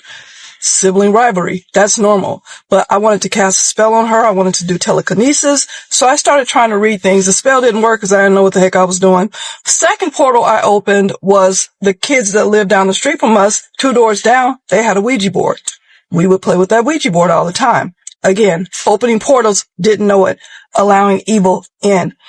I did come to Christ on my own at age 6. Now, after that time, of course, you grow up, you get married, you do whatever the heck you want to do. I got married. I delved into a lot of different things. We all do. You know, we all got skeletons in our closet. But at 26, I decided I was going to come back to the Lord, and I did. There was a lot of things that I learned. One of them was that we're not supposed to do tarot cards and all of that or listen to it as divination. And so I knew all of this, right? But I still delved into it because there were some things going on in my life about 7 years ago, and I wanted answers right then and there. So I started listening to a couple tarot readers. I found one that literally, without even reading me, like personally, it was a general read. She said everything about my life. And she would say things about certain phone calls that were going to come in and text messages and when they were going to come in, it all would happen. And I'm just like, this stuff is real. So I kept listening to her, but not only that, I went deeper. I started listening to all kind of tarot readers, right? So what ended up happening was, because all tarot readers are not nice people, I'm sure I got a hold of one that had some things going on, some evil in them, and the evil came on over on the other side, okay? Because I started experiencing spiritual things that were not nice. They were very scary. I think I talked about this on here before, about having the footsteps coming down my hallway, grabbing me on my ankles. You can feel the pressure, the thickness in the room. You can feel their presence, right? It's an eerie feeling. You really can't describe it. But also having the sleep paralysis. I remember even as a kid, elevating or levitating, on the ceiling. Me and my sister shared a room for a very long time, you know, growing up back in them days. I'm 58. You shared rooms. I literally was walking across the ceiling in our room and I was looking at both of us. I can't explain that to this day. I don't know. But I just feel like I've always felt like something about me was different. This is what I was trying to talk about in some of my videos lately. But anyway, so I had to fight this demon to get him off of me. Whatever it is, to get it off of me. Because I couldn't speak either. I'm sure you all have heard of that sleep paralysis thing. I wasn't asleep, I was awake. I sat up in my bed up against my headboard. I folded my feet up underneath me because I did not want that thing to grab me around my ankles again. And to this day, I will not sleep on my stomach if I'm by myself because I know that something can come back, right? And put me in that paralysis state and I can't move, right? So that's my paranoia, but it is what it is. Listen, in January, because you don't have to delve into tarot. You don't have to be doing anything except for living your life. And you may have a person that you're dealing with. So in my case, a person of, you know, a guy. Let's just put it that way. So they may have a girlfriend, they may have a wife, and you don't know anything about it. And that wife may be the type of wife that be like, well, I'm going to get her. They don't go after him, they go after her. Now, in January, I didn't have a guy friend, right? I broke up with the guy friend. But all of a sudden, when I tell you everything, when it came to communications and all of that, my email was hacked. My Instagram, I can't get in there still. My bank account, my monies, everything was tied up. And every single day, whether it was at work or whether it was at home, whether it was with my TVs, whether it was with any type of electronics, and we all know that the enemy is like the prince, they call him the prince of the power of the air. All right. So everything that could happen, happened. And y'all, when I tell y'all I was literally about to lose it, I really was. Something gave me the strength to start calling on the name of Jesus. You know, just Jesus, Jesus, Jesus, Jesus. But anyway, I got over that finally. And I'm here to tell you that besides having all of that evil, like coming down into my room and all of that, you have to be careful about who you let in your house, who you eat stuff from, who you take stuff from, who you tell your business, especially anything great about something happening for you. You have to be careful with all of that stuff. You have to be careful with people in your DMs that flat out tell you, I'm a high priestess. You don't know what they're doing with your pictures, your videos, and all of that. When they get in your inbox, you better start blocking them. Because if they don't care for you for whatever reasons, like I said, you can be just living your life, trying to be a nice person, minding your own business, not judging nobody, none of that stuff. But some people don't care for you, and they want to see your demise. Some people even go so far as to, and they're not supposed to do this, I do know a little bit, trust and believe, I looked up some things when all that stuff happened to me. They're not supposed to do the unalive type spells. Cause they can be handled for that. And not by the, officials where we live at, okay? But, the higher people, you know, the people in the dark, the dark people is what I call them. Y'all be careful. Witchcraft is real. That's all I have to say. I don't want to make this any longer. Be careful and stay out of those type of situations. Don't open those portals up. Cause once you open them, you got to do a lot of praying to close them. All right? Take care. Tu não gastou dinheiro todo de ontem, tu ainda tem dinheiro pra beber? Misteré, né? Fazer o quê? Aqui. Gastei. Gastou tudo. Gastei? Gastou Gastei, tudo. Né? Mas ainda tem papel aqui pra fazer.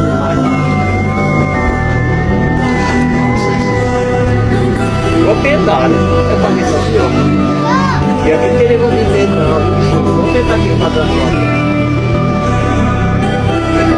Vai.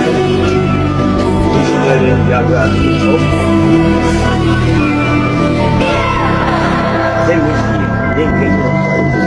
E aqui tem negócio de copo.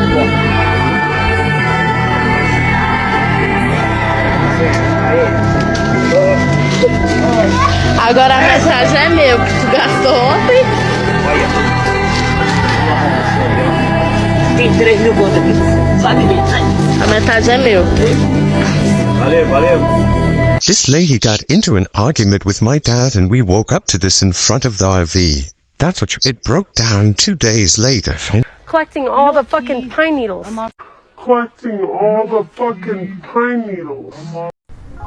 I was doing voodoo on this guy because I wanted him so bad. For as long as I can remember, I had a great love life. I had the kind of love life that my girlfriends were envious of, and I don't know what happened. I guess I was cursed, y'all, because my love life just went down the tubes. Either I was dating guys who weren't interested in having a love life, or they really sucked at it. So I had not been on a date for close to a year. I ended up meeting this older man who was like 20 years older than me, and I agreed to go on a date with him. Now, I'm gonna be quite honest, I wasn't really interested in him, but I was bored, and like I said, I hadn't been on a date for a long time, and I was really starting to feel kind of sorry for myself. So anyways, we're on the date, at the bar, having a drink, and waiting for our food to come out, and all of a sudden, a man dressed in a really nice suit came from out of the kitchen, which was coincidentally behind the bar. We locked eyes, and it was instant fireworks. The connection was so strong that my date saw it. But how do you stop a thing like that? Now, Nice Suit proceeded to get himself a drink from the bar, check me out, and then go back into the kitchen. Now my mind instantly started racing, and I'll just say this. The last time I locked eyes with someone like that, we had a lot of fun together. So I was a bad girl, y'all. And after a few moments, I said to my date, "Oh, that's where I know her from." And then got up, went to the maitre d' and said, "I want you to take down my number and give it to the gentleman that's in the kitchen wearing the black suit." She did, and Black Suit started texting me while I was on the date with the old man. Needless to say, old man never called me again. Well, after a few dates, Black Suit told me that he had a female friend. Now, he didn't say a girlfriend, he said it just like that, a female friend. Now, at this point, I am sprung on Black Suit, and I didn't want him to be with anybody else but me. So he told his female friend that I approached him in a FB group for swingers because I wanted to have fun with them both. But I just told you how I met him. So he started bringing her to my apartment. And I wasn't interested in her. I just wanted to see him at all costs. And she didn't like me, and I didn't like her either. And come to find out, I wasn't the first woman that he has introduced to their relationship. Well, the very last time that they both came over together, they both accidentally left items. So I think he had left like a starter hat or something like that, and she had left some lip gloss. I took his starter hat, I would start talking to it. I was saying stuff like, "Hey, you belong to me. You are mine. I love you. You love me. We're going to be together forever." I would do this every day and then leave it up under my mattress. Her lip gloss, I put it in a brown paper bag, start dropping little notes in the bag every day, and then shake the bag up. The notes read stuff like, "He's mine, he belongs to me, I want you gone." Every day I would leave a different note. I know y'all want to know how the story unfolds. Don't forget to share, follow, like, and come back so you can see how part 2 unfolds. So my little voodoo experiment wasn't working. Now, mind you, I had no official voodoo training. There was no voodoo 101. This is just me winging it, trying to break them up and get him hooked on me in the same breath. But instead, they got even closer. And now he's talking about them moving in together and maybe even marrying her. Y'all, I was wrecked. What was I going to do now? Then I came across this spell book that said I had to burn her stuff under a full moon, chant some ancient words, and toss the ashes in the river while saying his name 3 times. I did it. Exactly 1 week later, we're having dinner, and he's like, "We need to talk." Talk. Oh, he wants to talk. Okay. And I'm bracing myself for the breakup. But he suddenly gets this phone call. His female friend had gotten into a serious accident and over 50% of her body was burned up. I'm thinking, yes. Now he goes to the hospital to see her every day. But no doubt he's obsessed with me too. He's calling me 2 and 3 times a day and wanting to see me every night. This goes on for weeks.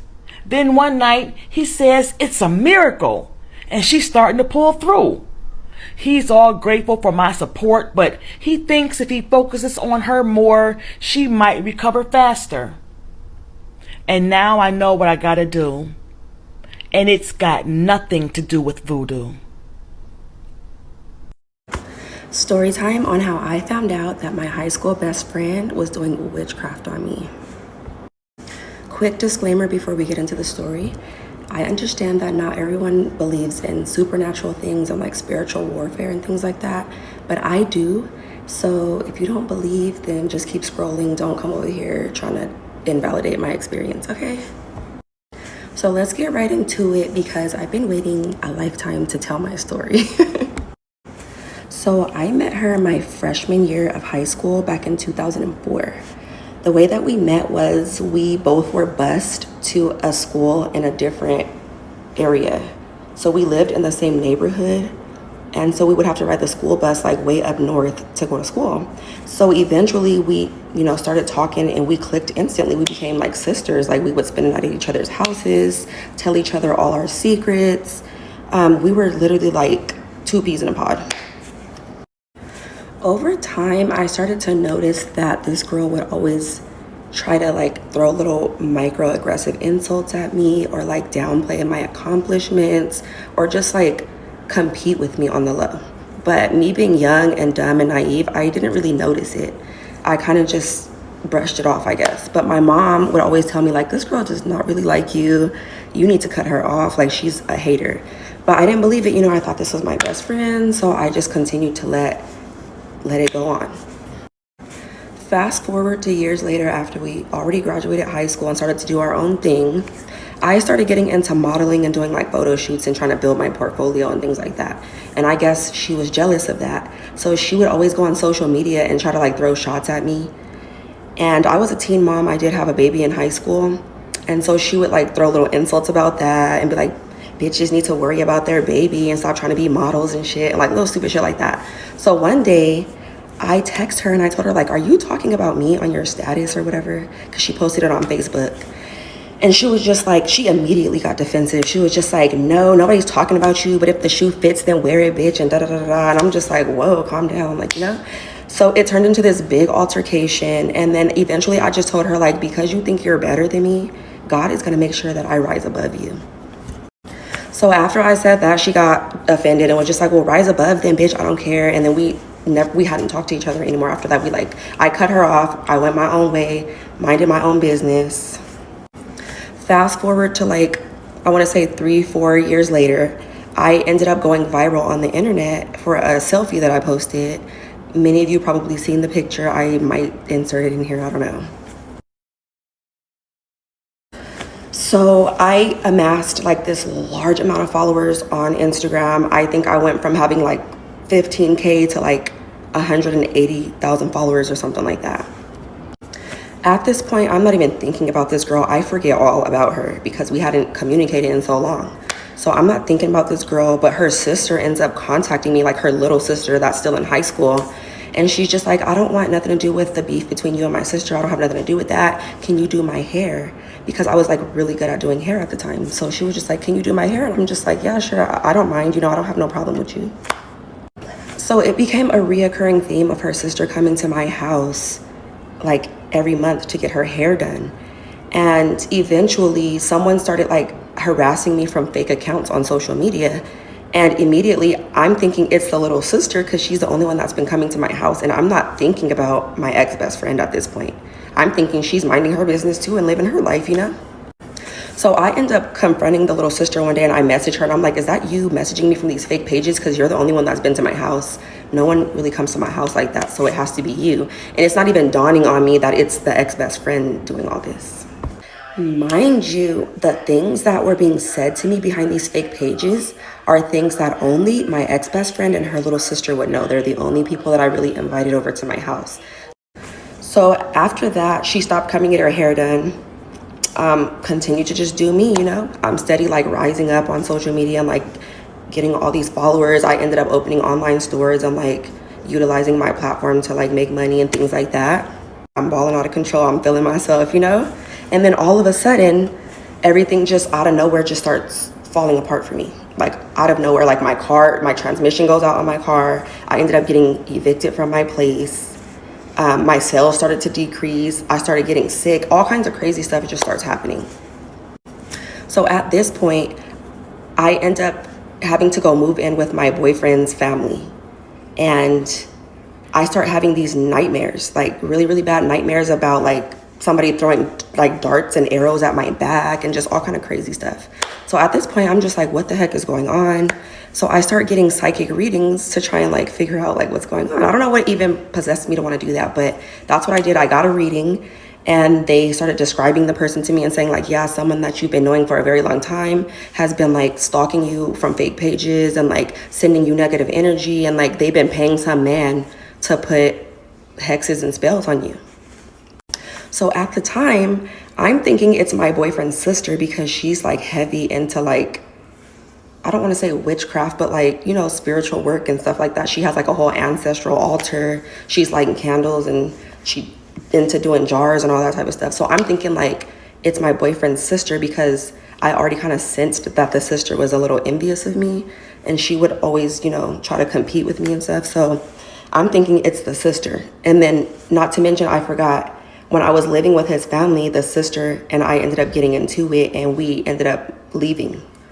So at that point when I started having the nightmares, I'm just like, why do I feel like your sister is doing witchcraft on me or something? Like something's not right. I feel off. Like, you know, my energy was off. All this bad stuff just kept happening, like one thing after another. So after getting the first reading and they kind of described the person to me, they're just like, yeah, she's brown skinned with like chinky eyes and you've been knowing this person for a long time. Mind you, my boyfriend and I have been together since like fresh out of high school and we all went to the same school. So I'm thinking it's the sister because I'm like, technically I did know her since I was younger, since high school, you know? So it gets to the point where I'm low-key obsessed with these readings because I felt like every time I would get one, they would give me another piece to the puzzle of determining like what's really happening or whatever. You know, they keep telling me like, yeah, someone that you know is doing spell work on you. They're paying some man to do spells on you basically. So I'm intrigued and at the same time scared, you know? So I'm like getting reading after reading after reading because I'm trying to like convince myself that this isn't true, but at the same time it's like every psychic that I talk to is telling me the same exact thing. So I'm like, that's not a coincidence. There's millions of psychics in the world and every single psychic is saying the same thing, you know? So one day I basically pray to God and ask him like, if this is really happening, can you reveal this person to me that's doing spell work on me or whatever? Like, can you please just show me if there is someone doing this, like, can you just reveal that person to me? Like, I'm being so sincere, I'm crying and everything, like, because I'm so like distraught by the situation. I kid you not, when I say less than 2 weeks later, the high school best friend pops up out of nowhere. I hadn't seen this girl in almost 12 years. And all of a sudden, she pops up on social media. But at this point, it still hadn't dawned on me that it was her. So the way that she ended up coming across my path again is there's a guy that we went to high school with and me and him were like real cool or whatever. And he had like a clothing line and I guess he was sending her stuff like from his clothing brand to promote on social media. So he posted her on his Instagram story wearing his gear or whatever, his merch. So I instantly messaged him and I was just like, oh my God, that's my high school best friend. I haven't seen her in forever. Like, I miss her. So I'm still, you know, completely oblivious to the fact that this is the girl that's been targeting me spiritually all this time. So he basically tells me like, yeah, she's cool or whatever. You should hit her up so that you guys can reconnect. And I'm just like, we fell out really bad. I don't think she would want to like talk to me, you know? And he's just like, we're grown now. Like, that was in the past. You guys should just put that behind you and be cool again. So I end up sending her a friend request on Instagram. She instantly denies my friend request like 2 minutes later. I kid you not. So that let me know that she still had a problem with me. So I left it alone. I was just like, whatever. Like, if she wants to hold a grudge, then that's on her. So the guy ends up hitting me up like the next day. Like, did you ever hit up Tasha or whatever name we were giving her for the story? And I'm just like, I tried to friend request her and she denied my friend request. So I'm guessing she's still mad. So he's just like, I'm gonna talk to her or whatever, because that's not like her. Like, you know, she's usually pretty cool. And I do want to add real quick that now that everything has transpired, I kind of feel like she saw me and him on social media interacting with each other because she was stalking me all those years. And she kind of targeted this guy on purpose. So I want to say a couple hours later, she ends up inboxing me in my DM on some fake shit like, oh my God, hi, how have you been? I've missed our friendship and all this bullshit. And still at this point, I'm still oblivious to the fact that she's been targeting me all this time. So we end up catching up. We end up exchanging numbers and, you know, we're talking for a good 3-4 months. Everything's fine. So I'm going to have to tell the rest of the story in part 2. Okay, so here we go, part 2 on how I found out that my ex-best friend was doing witchcraft on me. So we end up reuniting. We exchange numbers. We're talking and texting every day for a few months. So it gets to a point where I eventually tell her what's been going on in my life. And I, you know, reveal to her that I feel like my boyfriend's sister has been doing witchcraft on me. But at the same time, I'm not giving her like any specific details. Like, as far as them telling me that the person doing this paid a man to do it, or that they've been stalking me from fake pages. Like, I'm not giving her those specific details. I just told her very briefly, like, yeah, I feel like my boyfriend's sister is jealous of me and that she's been doing witchcraft on me, basically. One day, she tells me that the guy that we reunited through, that we went to high school with, and her are dating. And she's just like, yeah, we've been trying to keep it on the low, but I'm really like starting to like him, and I feel like I can fall for him and all this stuff. And so, mind you, the guy had a crush on me, and we would kind of like flirt with each other a little bit, and he would always try to ask to take me out and stuff, but I would decline because I wasn't really interested like that. But I'm the type, like, I'm real nice and I like to flirt back. I'm an Aquarius, you feel me? That's what we do. So she tells me this, and I tell her straight up, just because I'm a genuine friend, I tell her, like, that's crazy because he's been flirting with me for like the past few months. Like, that nigga is like on me tough, like, you feel me? So I tell her straight up, like, yeah, we be flirting and stuff. He was just asking me to come see him yesterday. So I don't know if she took it as me trying to like rain on her parade or whatever, but I was just being a genuine friend, because I would want my friend to tell me if a guy that I'm seeing is trying to get with her, you know? So I tell her straight up, like, yeah, he's been trying to get with me or whatever. So she starts telling me how she feels stupid and played and all this stuff, and she insists on us getting on a 3-way call to try and catch him up. Okay, so we all end up getting on this 3-way call, and pretty much he tells her straight up, like, we're not in a relationship, so I can flirt with whoever I want. Like, I can talk to whoever I want. Like, we're not together, you know? So that was that. So after the call, I tell her straight up, like, I don't like the guy like that. Like, we flirt and everything. Like, I'm pretty sure he has like a crush on me, but like, we don't have anything serious going on. We haven't seen each other since high school. We don't hang out. It's nothing serious like that. Like, if you really have feelings for this guy and you want to pursue him, you can do that. I'm not going to feel no type of way towards you. Like, I'm not going to treat you different. Like, I don't care. So she basically tells me, like, I'm not mad. Like, we can just forget about this whole thing. We're still talking for like a good few weeks. She tells me, like, happy birthday on my birthday. Like, everything's fine as far as I know. So one day I noticed that she hadn't been showing up on my feeds and everything like that on social media, and that we hadn't talked in a while. This took like, you know, a few weeks for me to realize that. So I go to look up her social media, and I'm blocked on everything, Snapchat, Instagram, like everything. So I text her, and I'm just like, am I missing something? Like, did I do something to offend you or something? I thought we were cool. Like, how did you go from just telling me happy birthday not too long ago, and now all of a sudden I'm blocked, you know? So I'm like, is it behind oh boy or whatever? Because I already told you, like, I don't like him like that, and I will not talk to him no more if you want to pursue him. Like, you know, like, I have no intentions of trying to pursue this dude. Like, so she's just like, no, it has nothing to do with him. Actually, if I'm being honest, I got a reading not too long ago, and they told me that you're jealous of me, and that you sit and stare at my pictures and send me negative energy, and that you've been writing me from fake pages for years, and that you paid some man to put a hex on me. So me knowing that I never did any of this stuff to her at all, and she's accusing me of it, it was already a red flag. Mind you, I never told this girl any specific details about what these psychics were telling me. Never. So for her to have the exact same storyline was crazy to me. Like, why did it have to be a man that I paid? Why couldn't it be a woman that I paid? Or why couldn't I have done the hex myself? Like, what made you say those exact details? It's giving you did that, and you're trying to pin it on me now. So immediately, just from her saying that, I was able to put all the pieces together from the moment that I met this girl until that very moment. Like, I was able to, like, it's like all of a sudden I just put everything together, and it was just like, oh my God, it all makes sense now. It's her. She's the one that's been doing all this stuff. Instantly, when she told me this, my heart like dropped into my stomach, and it just dawned on me, like, right then and there, like, wow, this whole situation was orchestrated by God, and this was his way of answering my prayer and showing me who the person is that's been spiritually attacking me all this time. Like, what are the actual odds that I pray to God to reveal a specific thing to me, and less than 2 weeks later, someone that I haven't spoken to in over a decade just pops up out of nowhere? Seriously. So this whole time, I'm just like, are you freaking kidding me? But I don't let her know that I know.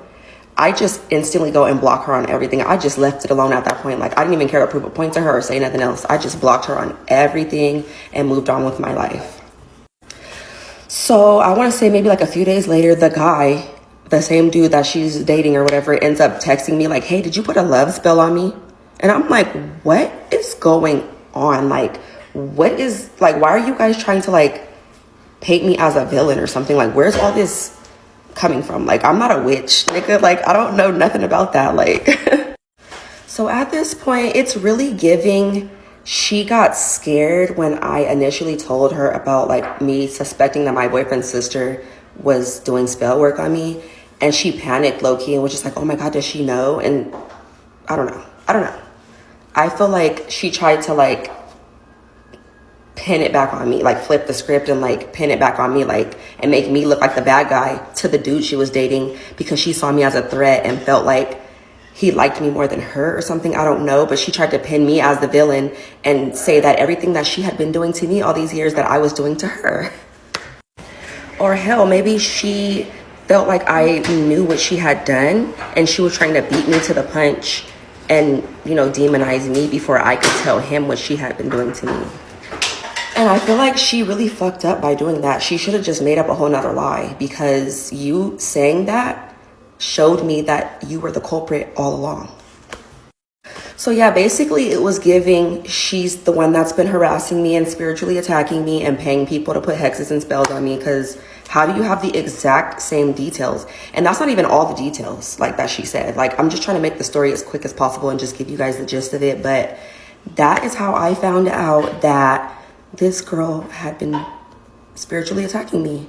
So I just say all this to say, listen to your gut, follow your instincts, and trust God. Like, you don't really need no spiritual readings and all this other stuff to find out the truth. Like, everything in darkness will always come to the light, and if you ask, you will receive. So that whole experience taught me to really just lean on God and just, you know, go to him with my issues instead of, like, I could have saved so much money going through all those readings and stuff by literally just talking to God and asking him to show me the truth. But anyways, that's my story. What do you guys think? I want to know how you guys feel about that. And do you guys think that I'm overthinking it and that maybe she isn't the culprit and that, you know, it's just a huge coincidence? Or do you think that this girl was literally like targeting me and that, you know, through divine intervention, God revealed that to me? Like, I want to know what you guys think. I also want to hear your guys' experiences and what you guys have experienced with, you know, spiritual attacks and like destiny swapping and just anything that has to do with like jealous and envious friends trying to backdoor you, all that. Like, I want to know.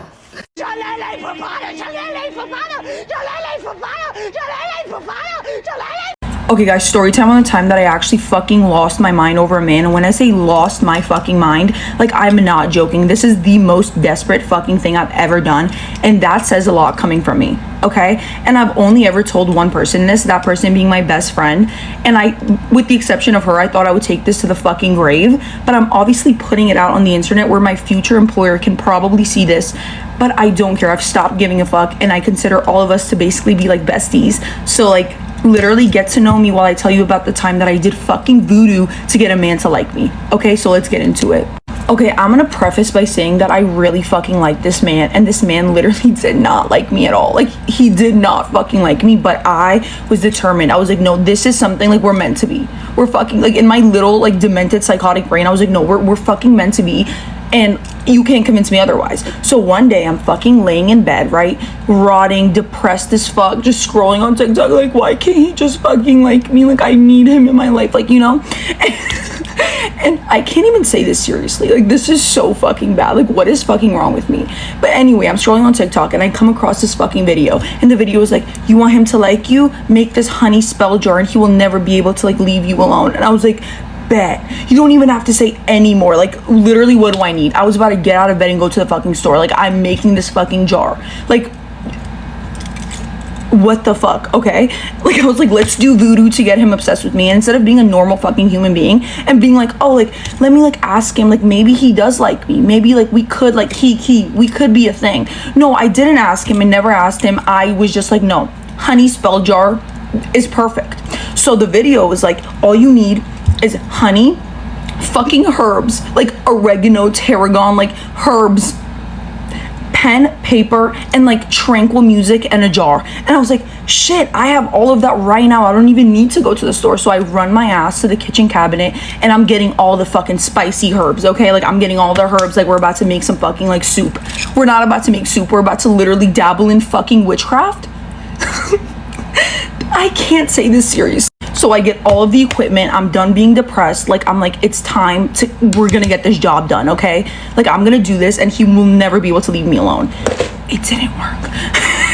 Anyway, so I lock myself in my fucking room. I grab my pen and paper and I start fucking writing. And when I say I start writing, I'm writing down like psychotic shit, okay? And one of the like very clear instructions that this girl provided for the people was like, don't write anything like that's supposed to control the other person. Like, you're only supposed to write like happy things, like, oh, like, I wish him happiness and health, like, I want a new job, I want maybe more money, no, like stuff like that. But in my own little psychotic, twisted, fucking obsessed brain, I took it as like a, he will love me forever, he will never leave me, like, I need him desperately, like literally some like fucking psycho shit, okay? So I start writing, the tranquil music is going, like, it's like, ah, like shit like that. And bitch, I can, as I'm doing this, like, I'm really thinking, like, my third eye chakra is fucking opening, like, I'm on my witchcraft shit, like, literally, what is fucking wrong with me? So I'm writing, I write a fucking essay at this point, and I put my little spell in the jar, and I'm like, okay, like, depression has like left me. I'm like, we're good to go. Like, tomorrow I'm gonna wake up and like he's gonna be like, baby, I need you. Like, what the fuck? Also, before I did this, I went on a deep dive like TikTok search of like other videos talking about this like voodoo spell jar, because I was like, I don't want bad karma. Like, I don't want to die tomorrow. Like, I need to know like if this is legit.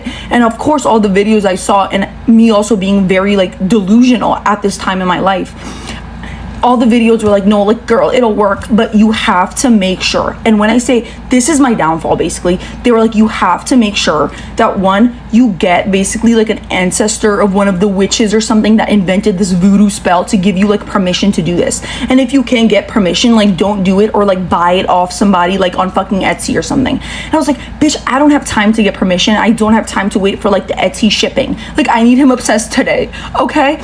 So I was like, I'm not getting any fucking permission. So yeah, that left the window already. So bad karma was on my way. Also, they mentioned that like once you make this spell jar, and if it works or if it doesn't, whatever, and whenever you want to like cut your ties or something, you have to make sure that you break it. Like, you have to like yeet, like throw it on pavement or something and shatter the jar. Or like, if you throw it out without doing that, it could give you like lifelong terrible karma. Okay? And I was like, okay, like, bet, like, I'm gonna make sure to like hide this and like never let anyone find it, obviously, and I'm gonna make sure to dispose of it properly. And I was like, okay, like, we're good to go, obviously. So the jar is done. I put it under my like bathroom sink, because I'm like, okay, like, no one ever goes in my bathroom sink besides me. Like, obviously this is the best hiding place for it, right? And as time goes on, he's not obsessed with me and I'm becoming more delusional by the fucking day, okay? Like, this jar is like low-key not fucking working in my favor at all. And I'm like, one day, like, time has went past, and like, I'm going under my bathroom sink to like look for like lotion or like fake tan or something, whatever, and I'm scrounging around. And I'm like, where is this fucking voodoo spell jar that I made? As like a normal person would obviously think, like, where's my voodoo spell jar? So I'm scrounging, I'm like, where the fuck is it? Like, I'm actually scared. Because now I'm like, who the fuck went into the bathroom sink where it was supposed to be hidden? Because I sure as fuck did not throw the spell jar out. I didn't. So I go around asking each of my fucking family members, like, have you seen like a little brown jar, like a fucking tweaker? And obviously I was not going to tell anyone what was in the jar, because like if I told my mom, she would have sent me to the fucking mental hospital. Like, she would have been like, bitch, you have mental problems. Like, you need a straitjacket. Like, get the fuck away from me. But I was like, Mom, have you seen like a little brown jar? Like, and she was like, yeah, like, I threw that out like a few weeks ago. And I was like, ma'am, come again, like what, you threw that out. And she doesn't even know what she's done to me, because in my little delusional brain, I was actually terrified. Like, I was fucking terrified for months on end. Low-key, I still am. That this jar, because it was not disposed of properly, like the voodoo, the karma, is all gonna come crashing down, like, to me. And I'm not joking, I lost sleep over this shit, okay? Like, literally lost sleep. Like, I would not go to sleep without being like, tomorrow I'm gonna wake up and like die because of this like voodoo jar. Like, why did I fucking dabble in like fucking voodoo? Like, why did I do this shit? Like, what is wrong with me? Like, literally lost sleep over it. And anytime something bad happens to me today, I'm like, no, this is literally karma from that voodoo jar that I made. So yeah, that is literally the time that I actually fucking lost my mind over a man. And I genuinely think this is like the most psychotic thing I've ever done, because I refuse to believe that there's other people doing this. So yeah. So if like literally I die tomorrow, just know that it's because of this voodoo spell jar that I made because of a man. So yeah.